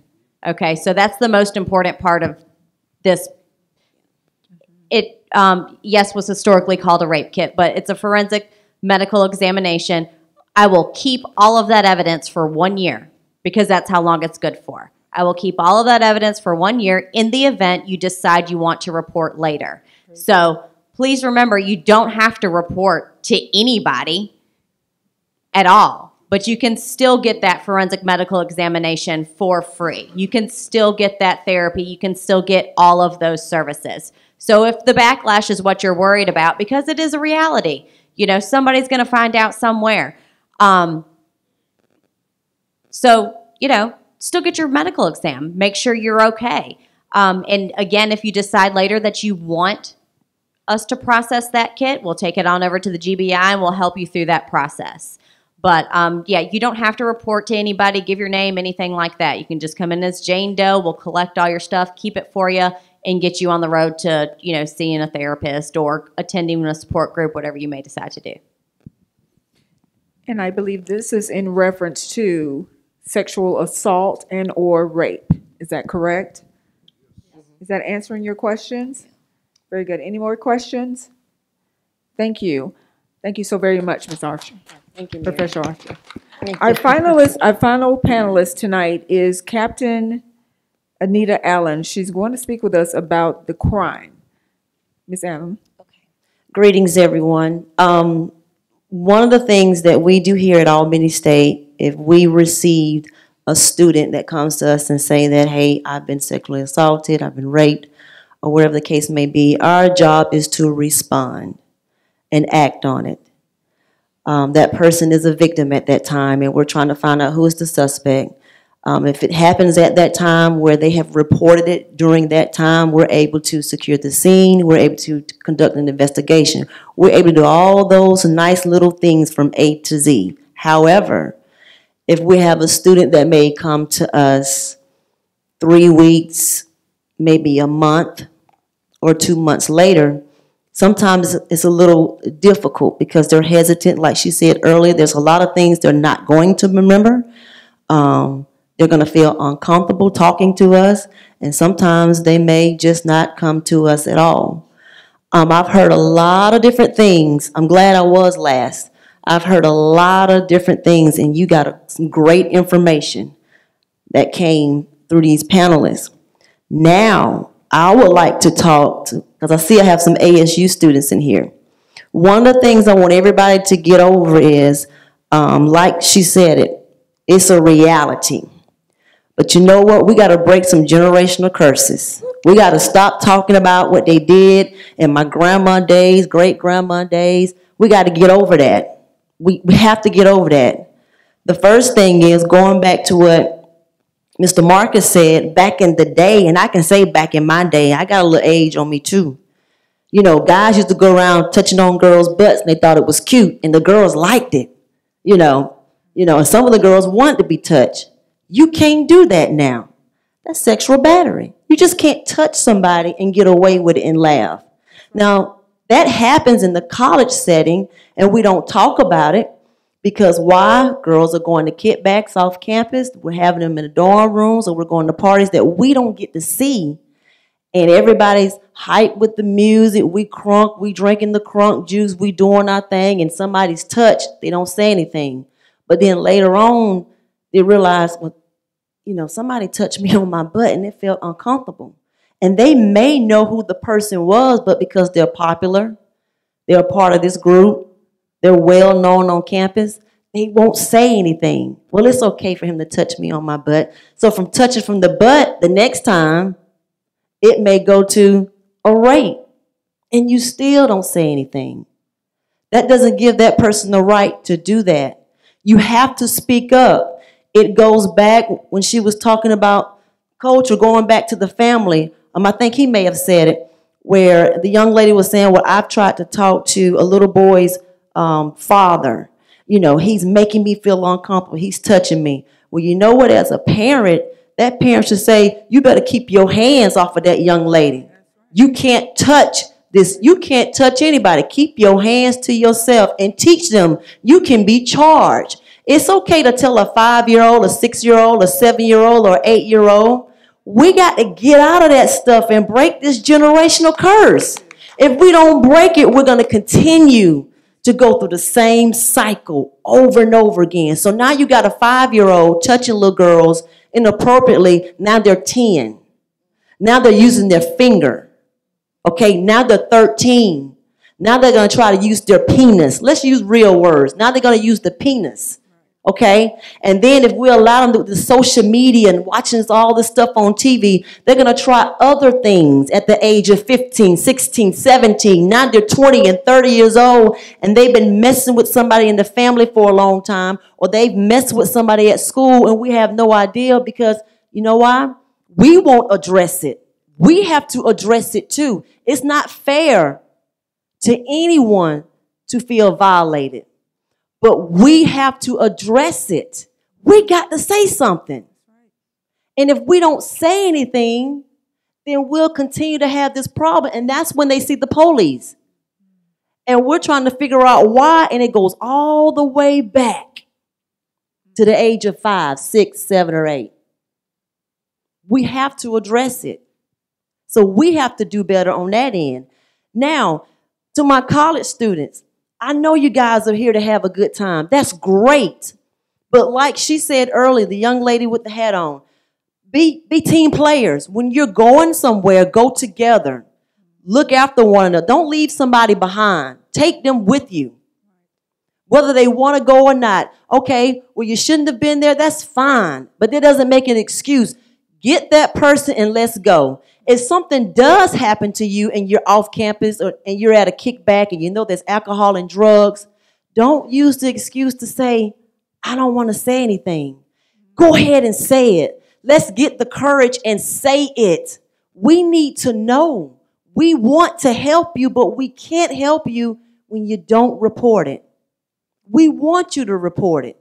She wants you to report it. He wants you to report it. They want you to report it. We want to help you. I'm not a victim. Now, I've had somebody touch my booty back in the day when I was a kid. So when I think about it now, it's like, I think I was harassed. They ain't supposed to be touching me like that. You know, but they thought it was funny and cute. And it's not cute. It's no different if you have a professor or a teacher. You know, like she said, if somebody say, your hair is very nice. But if they start saying, I like them curves, girl. I like the way you're wearing that dress. That's a difference. That's nice. Maybe if you come after class, I can help you a little bit with this assignment. Now we got a problem. That's a little eerie right there. That's something to think about. We talk about the sexual assault, but the sexual harassment is there all the time. We just don't say nothing. That goes on daily. And nobody says anything because, okay, it's just sexual harassment. We're focused on the assault. Sexual harassment goes on all the time. It's unwanted stuff, unwanted comments and gestures, unwanted actions. It may be a touch on the shoulder. I'm touching her, but then when I begin to touch her, that's different. When I begin to touch her arm, you know, that's different. Do y'all understand what I'm trying to say? Just speak up. Now, you may have some people that may say, hold on now, you ain't finna be touching me like that. You're going to have some outspoken people to do that. And then you may have some, well, that's my professor, and I don't want to say anything because I got to pass this class. You know, I don't want to get them in trouble. I just don't know what to say. Well, if you don't feel comfortable with the police, Miss Mary says she get calls all the time. Am I right? Call her. I encourage you to call her. You don't have to give her your name. You don't have to give her anything. Just like the young man here when I said, well, you know, there's some counseling service out there, spiritually counseling. Oh, it ain't for me.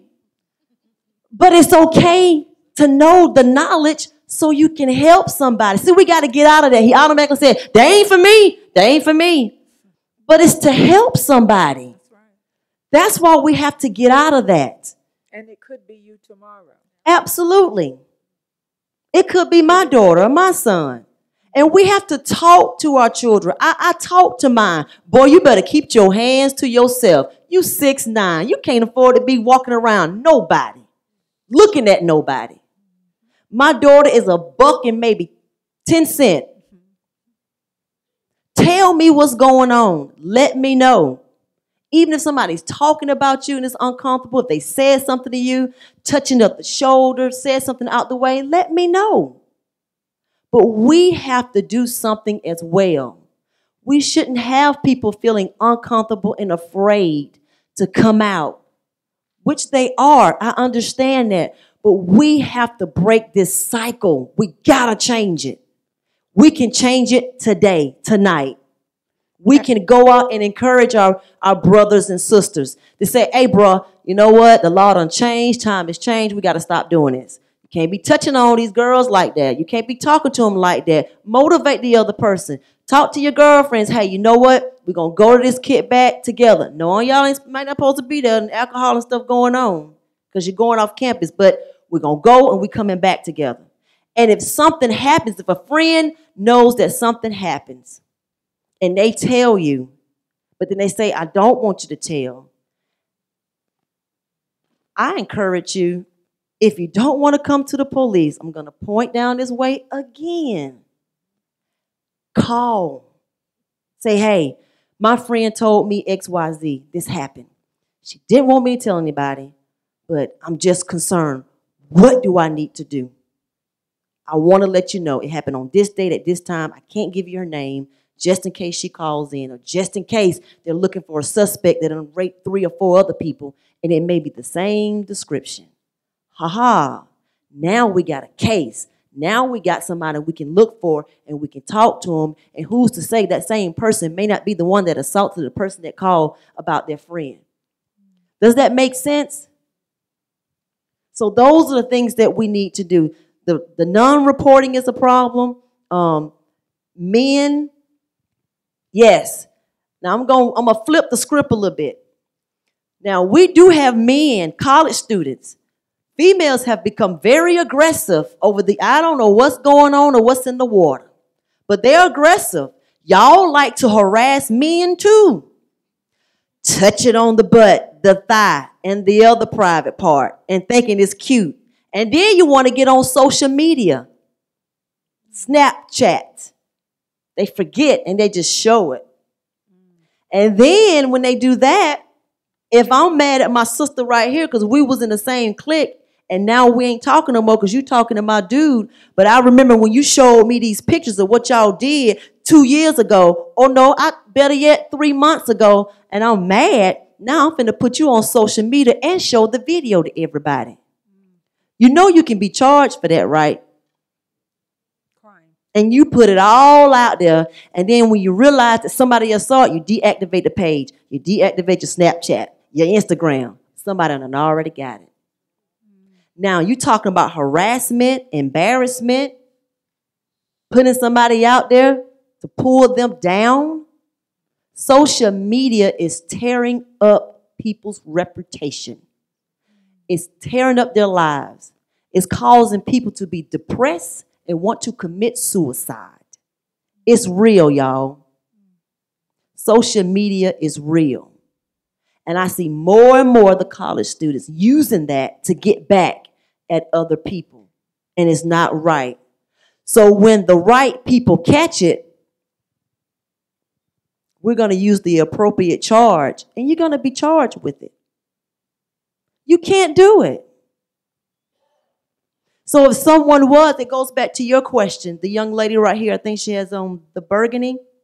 A lot of times, and I've seen it, and Khadijah, I think she's still here, our Title IX coordinator, I talk to her a lot of times too, and she can vouch for that. Sometimes, I'm going to use myself as an example. I've been sexually assaulted, so I went to report to the police department. Then I had to go to Miss Mary, and I got the forensic exam and the kit and all that stuff done. Then I wound up going to Title IX and talked to Miss Hill.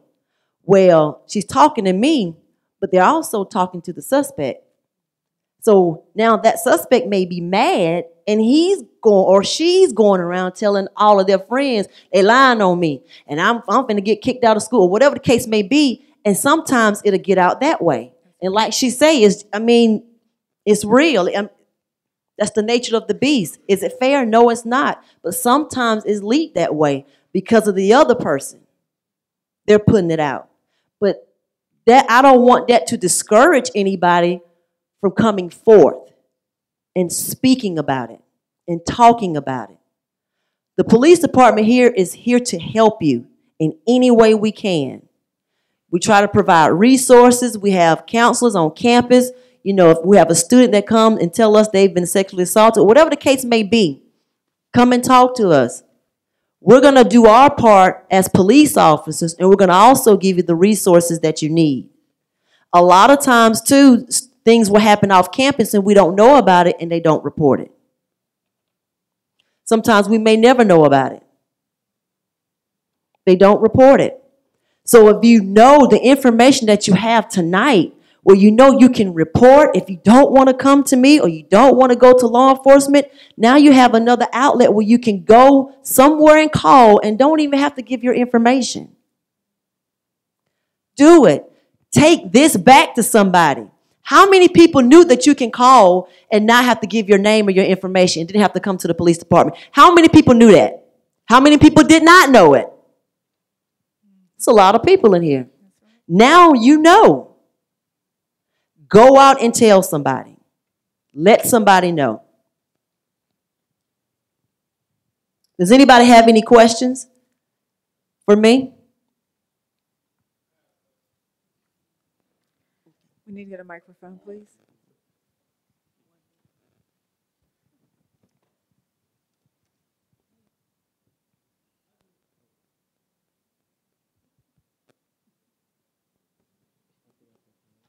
Hello.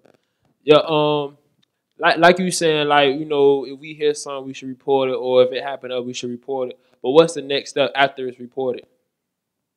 The next step after you say if you report it to me? Yes. Well, that's when we open up an investigation. So if you came to me and it was maybe 2 weeks later, because most people come after the fact, we get all the information that we can, all the details that we can, try to collect all the evidence that we can, and we open up an investigation. So we're investigating on what you told us. And once that happens, then I will call the lily pad and say, hey, I have Jane Doe here. You know, what time or whatever, we set the time up to send you guys over there to the lily pad to be seen and be examined by the forensic nurse. You go there, that information comes back to us with the report, and we send that information to the GBI lab. Now, we also entwine with Title IX. I also notify Ms. Hill to let her know, hey, this is what I have. I give her a small little report about what I have going on, and then she starts a separate report. See, that's a whole nother thing. That's a whole nother activity that's going on with her. And we continue to investigate until we can try to solve the crime. And a lot of times, too, when we get these cases and we don't have enough, depending on what the case is, a lot of times I go to the DA's office and I consult with them. Look, this is what I have, and what route should we go with this? How can you help me with this case? Yeah, I mean, like, all right, let's say and a rape is reported and you find the person who did it and you lock them up. Is that going to, like, solve the crisis? Is that going to wipe the slate clean? Well, that don't wipe it clean for the victim now. It's still there. Just like when you heard everybody talk, they're still dealing with trauma. But now it's time for trial. They're arrested. They're in jail. Most of the time they don't get bonded out. They're there. So now they're sitting there and they're waiting for a trial. So a trial has to take place.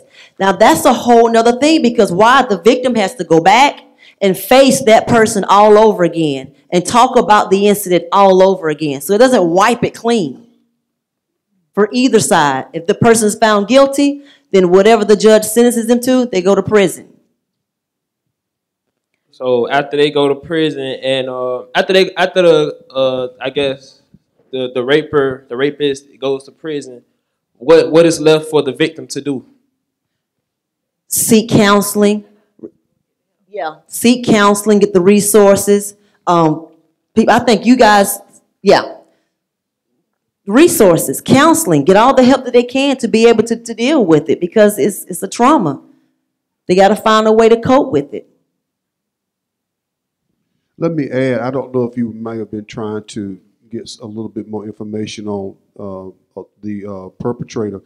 There are instances where an individual who has been alleged to have committed a crime, they have not yet been adjudicated guilty. They're still waiting on a trial. And there are instances where the victim can get what is called a protective order to ensure that this person does not come within the victim's proximity. I don't know exact distance that is. Captain may know.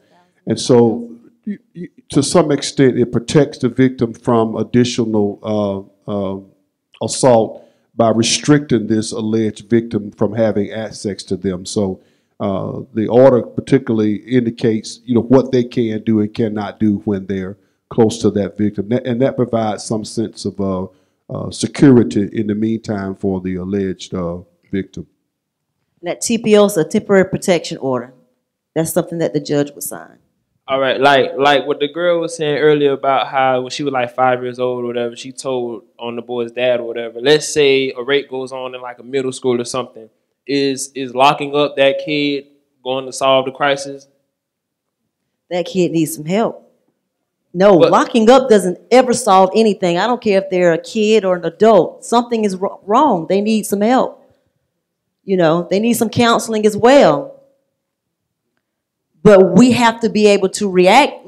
That parent apparently did nothing.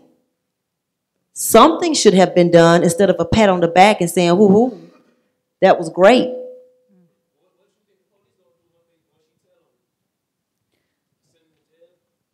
Let's get someone with the microphone and move on. Let's move on to one. Did you say what the police gonna do once we?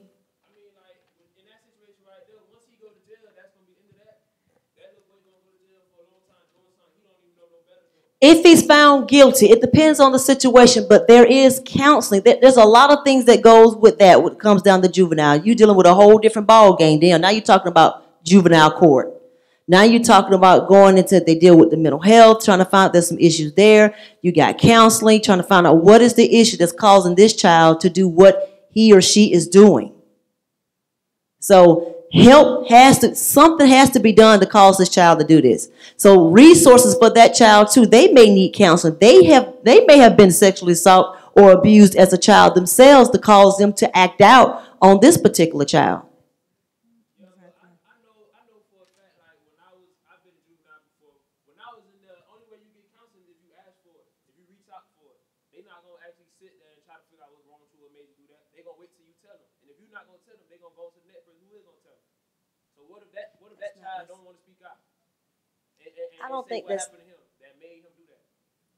I don't know if that's necessarily true in my experience, because most of the time what I've experienced with juveniles, there is a counselor there is a probation officer there, whatever the case may be, there is some type of evaluation for that child. Now, I don't know how long ago that you're talking about. My experience for Doherty County, there is some type of evaluation for that child. There is some type of resource to find out what is going on with that child. That child is evaluated and so on from there. But it's not that if the child doesn't want to do it, they just don't do it. It doesn't work that way. Thank you, Captain Allen. What I want to make a point to say that this tonight is really a discussion. It's the beginning of a discussion tonight. There's no way that we can handle or answer every question to the T. However, we're happy that we're able to start this discussion and that you have those passionate questions, because that lets us know we're doing the right thing. However, we will have further panels, we'll have further discussions and forums, and then opportunities. We have the contact numbers for all of our panelists, and they've offered themselves to you. So we want to make sure we be respectful for this evening and everyone else tonight. Now, I want to give Captain Interim Assistant Chief Allen an opportunity if she has anything else you'd like to say or add to your particular topic tonight. Well, one thing I want, especially for my ASU family that's in the audience tonight, if you do have an issue or concern, and if you want to call me, I would like for you to. My work cell phone number is 229-733-4112. That's 229-733-4112. We have a total of 5 sexual assault assigned investigators. That's 3 females and 2 males that's assigned to our department. And that's one of the things that we do. We send them to training to how to better treat or how to better investigate a sexual assault crime. We encourage you to come to us if you have encountered that, if you find out about it, or if someone has done it to you. Please come to the police department. If you can't remember that number, you know 4711. Encourage your friends.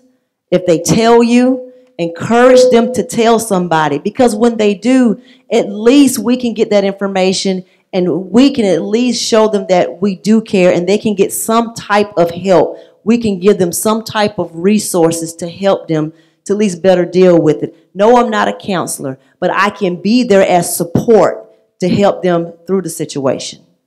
So please call us. Yes, ma'am. I think one thing that really that kind of stood out of me with looking at the Me Too, sexual harassment doesn't really have a long statute of limitation. There's a very short span on the statute of limitation, and that kind of discourages people to not come out about it. How do you address the person that it's been 3 or 4 years since that this has happened and the statute of limitation for that person that had done this to them has expired? How do they deal with that, you know, with their victim not being able to be prosecuted or criminalized for what they've done? If I had someone to come to me in the statute of limitation, if that was the case, if I couldn't do anything, I would still revert them. Say if it was a student, to the counseling service. I would have to get some type of help, some type of resource or counselor to help them deal with that. That's the best way I could do it. If my hands were tied and there was nothing else I can do, I'm a support person right now. What can I do to go out here and grab somebody to help that student, that person, to be able to deal with that? It may have been 20 years, I don't know, 20 or 30 years ago. And I don't recall our statute of limitations. I don't think we have it in Georgia, do we? We don't. So we don't have that. So in Georgia, we don't have that issue. But a lot of times, too, sometimes people just may want to come and talk about it. And they may not even want to do anything about it. But I will still have to refer them to somebody so that somebody can talk to them. Thank you, and I think that's why tonight is so very, very important. Thank you so very much. Every last one of you, I want to give you all a hand. Y'all, let's just really give them love for what they've offered tonight, some incredible insight. And this is why the Me Too initiative or Me Too movement, hashtag Me Too movement, is so very important.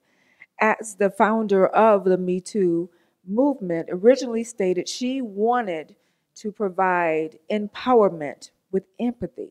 And that's what we're trying to do, what we're actually doing tonight, but also giving you resources. And I think what's most important is understanding how the initial understanding of what is happening, understanding when you've been sexually harassed, what sexual harassment is, so that you don't commit it or you're not silent when it's happening to you. And on into the criminal. It was mentioned sexual assault, sexual battery, but then could move on to rape or even greater. What's important is recognizing when you've been violated and that there is a plethora of resources to you, available to you, not only to our students, but to our community partners that have come tonight and supporting this effort. We thank you so very much. And I want to go further with, we have one more item on our list for tonight, and I have to make that available. I promise everyone will be done by 8:30, understanding we have class in the morning, so I really want to be quick and responsible in that matter. We do have someone with Project Stop. Is that member present tonight or still here? Anyone here from Project Stop? Excellent. Come on up, if you will come over to the podium. I would love for having you to tell us a little bit about what Project Stop is about and how you can be available to our community. Y'all give him a hand. What is the rank for newly diagnosed HIV cases?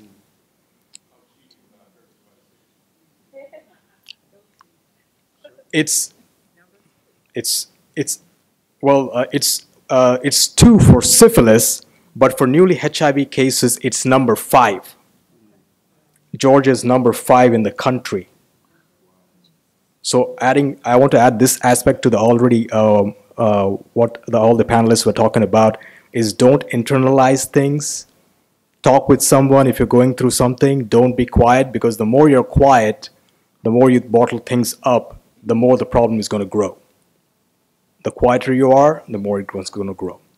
So one of the key things to do is raise awareness, get educated. And one of our main target group is people between the ages of 18 to 24. You know, at that time, there's a lot of raging hormones going on. And you add booze and drugs to the mix, and that's like a deadly cocktail. At that, I mean, I'm sure everyone is gone through that phase sometime or the other, puberty and all that stuff. So at all times, stay protected, get tested, and also we live in at a time and in a time where sexual promiscuity is encouraged, enabled.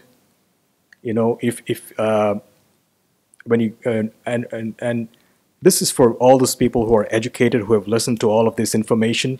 When things like this, when people are engaging in promiscuity and things like that of that nature, if you're just being quiet, then you're an enabler. You're enabling that person to continue that behavior. So there's a time to be quiet and there's a time to take a stand. You need to take a stand also, equally important. When it's equally important to stay quiet at times, but it's equally important to take a stand at times too. So you got to be able to discern the difference and do that. So that's all I have to say. Project Stop, and we're in our last year right now. We're trying to see if we can hand this off to one of our community partners to keep the condom distribution going. We hand out condoms. I do condom bowls in the community when I go out to the community, and we also hand out condoms. So if you know anyone, it's not like when some people have said that if you give out condoms, you're encouraging people to engage in sex, but that's not true, because like you have a fire extinguisher in a building doesn't mean that it's going to be a fire or something, then you're going to use it. Just having a fire extinguisher is like a safety measure. That's what a condom is. It's a safety measure that you're keeping. And if you're not going to use it, you can give it to someone you know. Take it for a friend. Take it for a family member. And you'll be amazed at the difference you'll be making in that person's life. And a lot of STDs, they don't have any symptoms. They're asymptomatic initially until you get to the last stage, and that's too late. Trust me. And for you to realize that. So stay protected. That's what we always say. Stay protected, get tested, spread awareness, and stay safe. So that's it. Thank you so much. Thank you.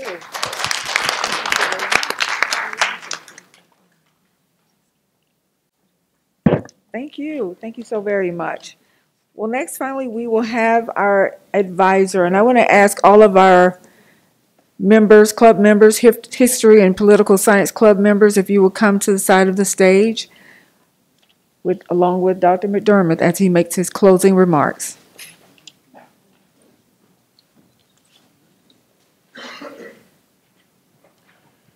All right. Well, if you'll bear with me for just a moment,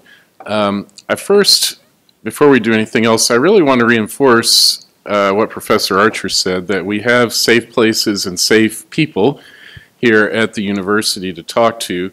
And one of those people is Ms. Khadidria Hill, our Title IX coordinator. So I want to recognize her, and Ms. Hill, I'd invite you to come forward if you'd like to speak for a moment about what you do here at the university to address this issue.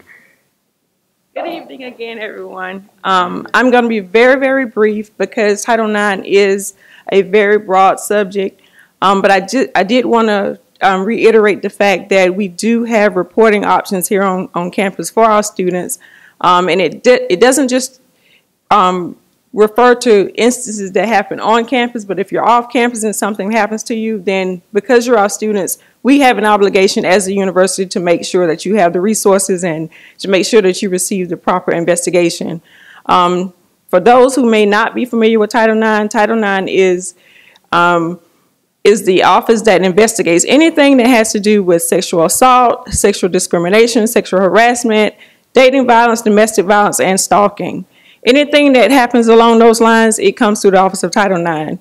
And it's investigated. We offer education online as well as in-person education, and we just want to make sure that you have the information that you need to be well armed to protect yourselves as well as bystander intervention, just as the panel members have already emphasized today. So our policy is available online. It has rights and options that are available for you to just kind of go through and look to see what options are available to you as students. We also have the grievance procedure. I know someone asked about the procedure, what happens.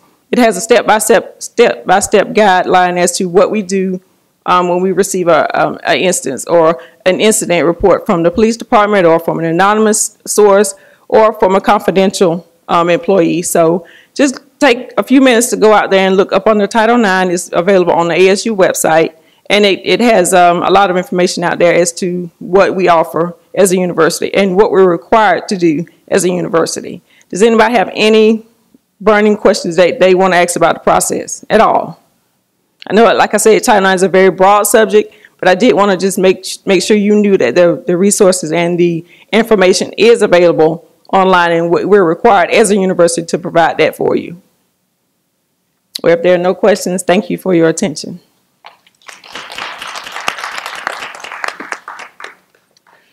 Well, I have to say, I really don't want this to end, but I know we all need to go home, so I'll try to be brief here. But I do first want to thank all the panelists. These are obviously very busy professional people. I bet you all put in a full day's work already, and you've given up your entire evening to come here and to help us and to start this conversation, and we're so grateful. Thank you. Your words were powerful, and they were inspiring, and they were illuminating, and we really thank you for that. The History and Political Science Club, I've only been the advisor of for a very short time, and I have to say I've already learned so much from their energy, from their commitment to the mission of the club. I want to thank Ms. Jenkins, who did a superb job as the moderator. I want to thank everybody in the executive board and everybody from the club who participated. There were a lot of moving parts to this. The people carrying the microphones got a lot of exercise, obviously, and there were so many pieces to this. And I want to say that a number of these people gave up a large portion of their spring break to prepare for this, to publicize it, and I'm just so honored to be associated with this group. Let's give them a round of applause, please. Finally, I want to thank and recognize all of you for your intriguing questions, for your honesty, for being here and making this conversation happen, because that is what a university is for, to have conversations on difficult issues that are respectful and that are grounded in truth and that help us to seek the truth together. So final note, I can't resist putting in a plug for our next event, which is only 2 days away, on West Campus. A few weeks ago, there was a documentary on PBS called Tell Them We Are Rising, the story of historically black colleges and universities. And we're going to screen that for ASU community and for the broader community on West Campus, J Building, room 133 at 5 p.m. And we're going to follow that with a discussion of the meaning and significance and relevance of historically black colleges and universities today. So if you like this kind of conversation, we hope to see you on Thursday or maybe at a meeting of the History and Political Science Club. So thank you all so very much, and have a wonderful evening. I wanted to invite our club members of all of these that have made this happen. Our e-board, Vice President Andrew Johns, along with Kiana Jackson, Demetrius Young, Evelyn Lowe, and then our other club members that are present, Ms. Cherie Blackland, and then also Trinity White. it took a group effort, and what you've seen tonight could not have happened by one person alone. And what's so very important that you showed up tonight and you stuck it out with us. We need you to continue this conversation and take the information that you gained tonight from these most incredible panelists tonight. If you have any thoughts or any ideas about some questions or some ideas that you think should be included in this discussion, please let us know, because we want to continue this if you think it would be helpful. Do you believe that it will be helpful if we continue this Me Too movement? Give us a hand. Thank you so very much. I just wanted to thank my incredible crew. I tell you, I know they're angry with me, but I'm excited that they're here representing the university and what the Me Too movement is all about. And we want to just say together, time's up, time's up. Good night.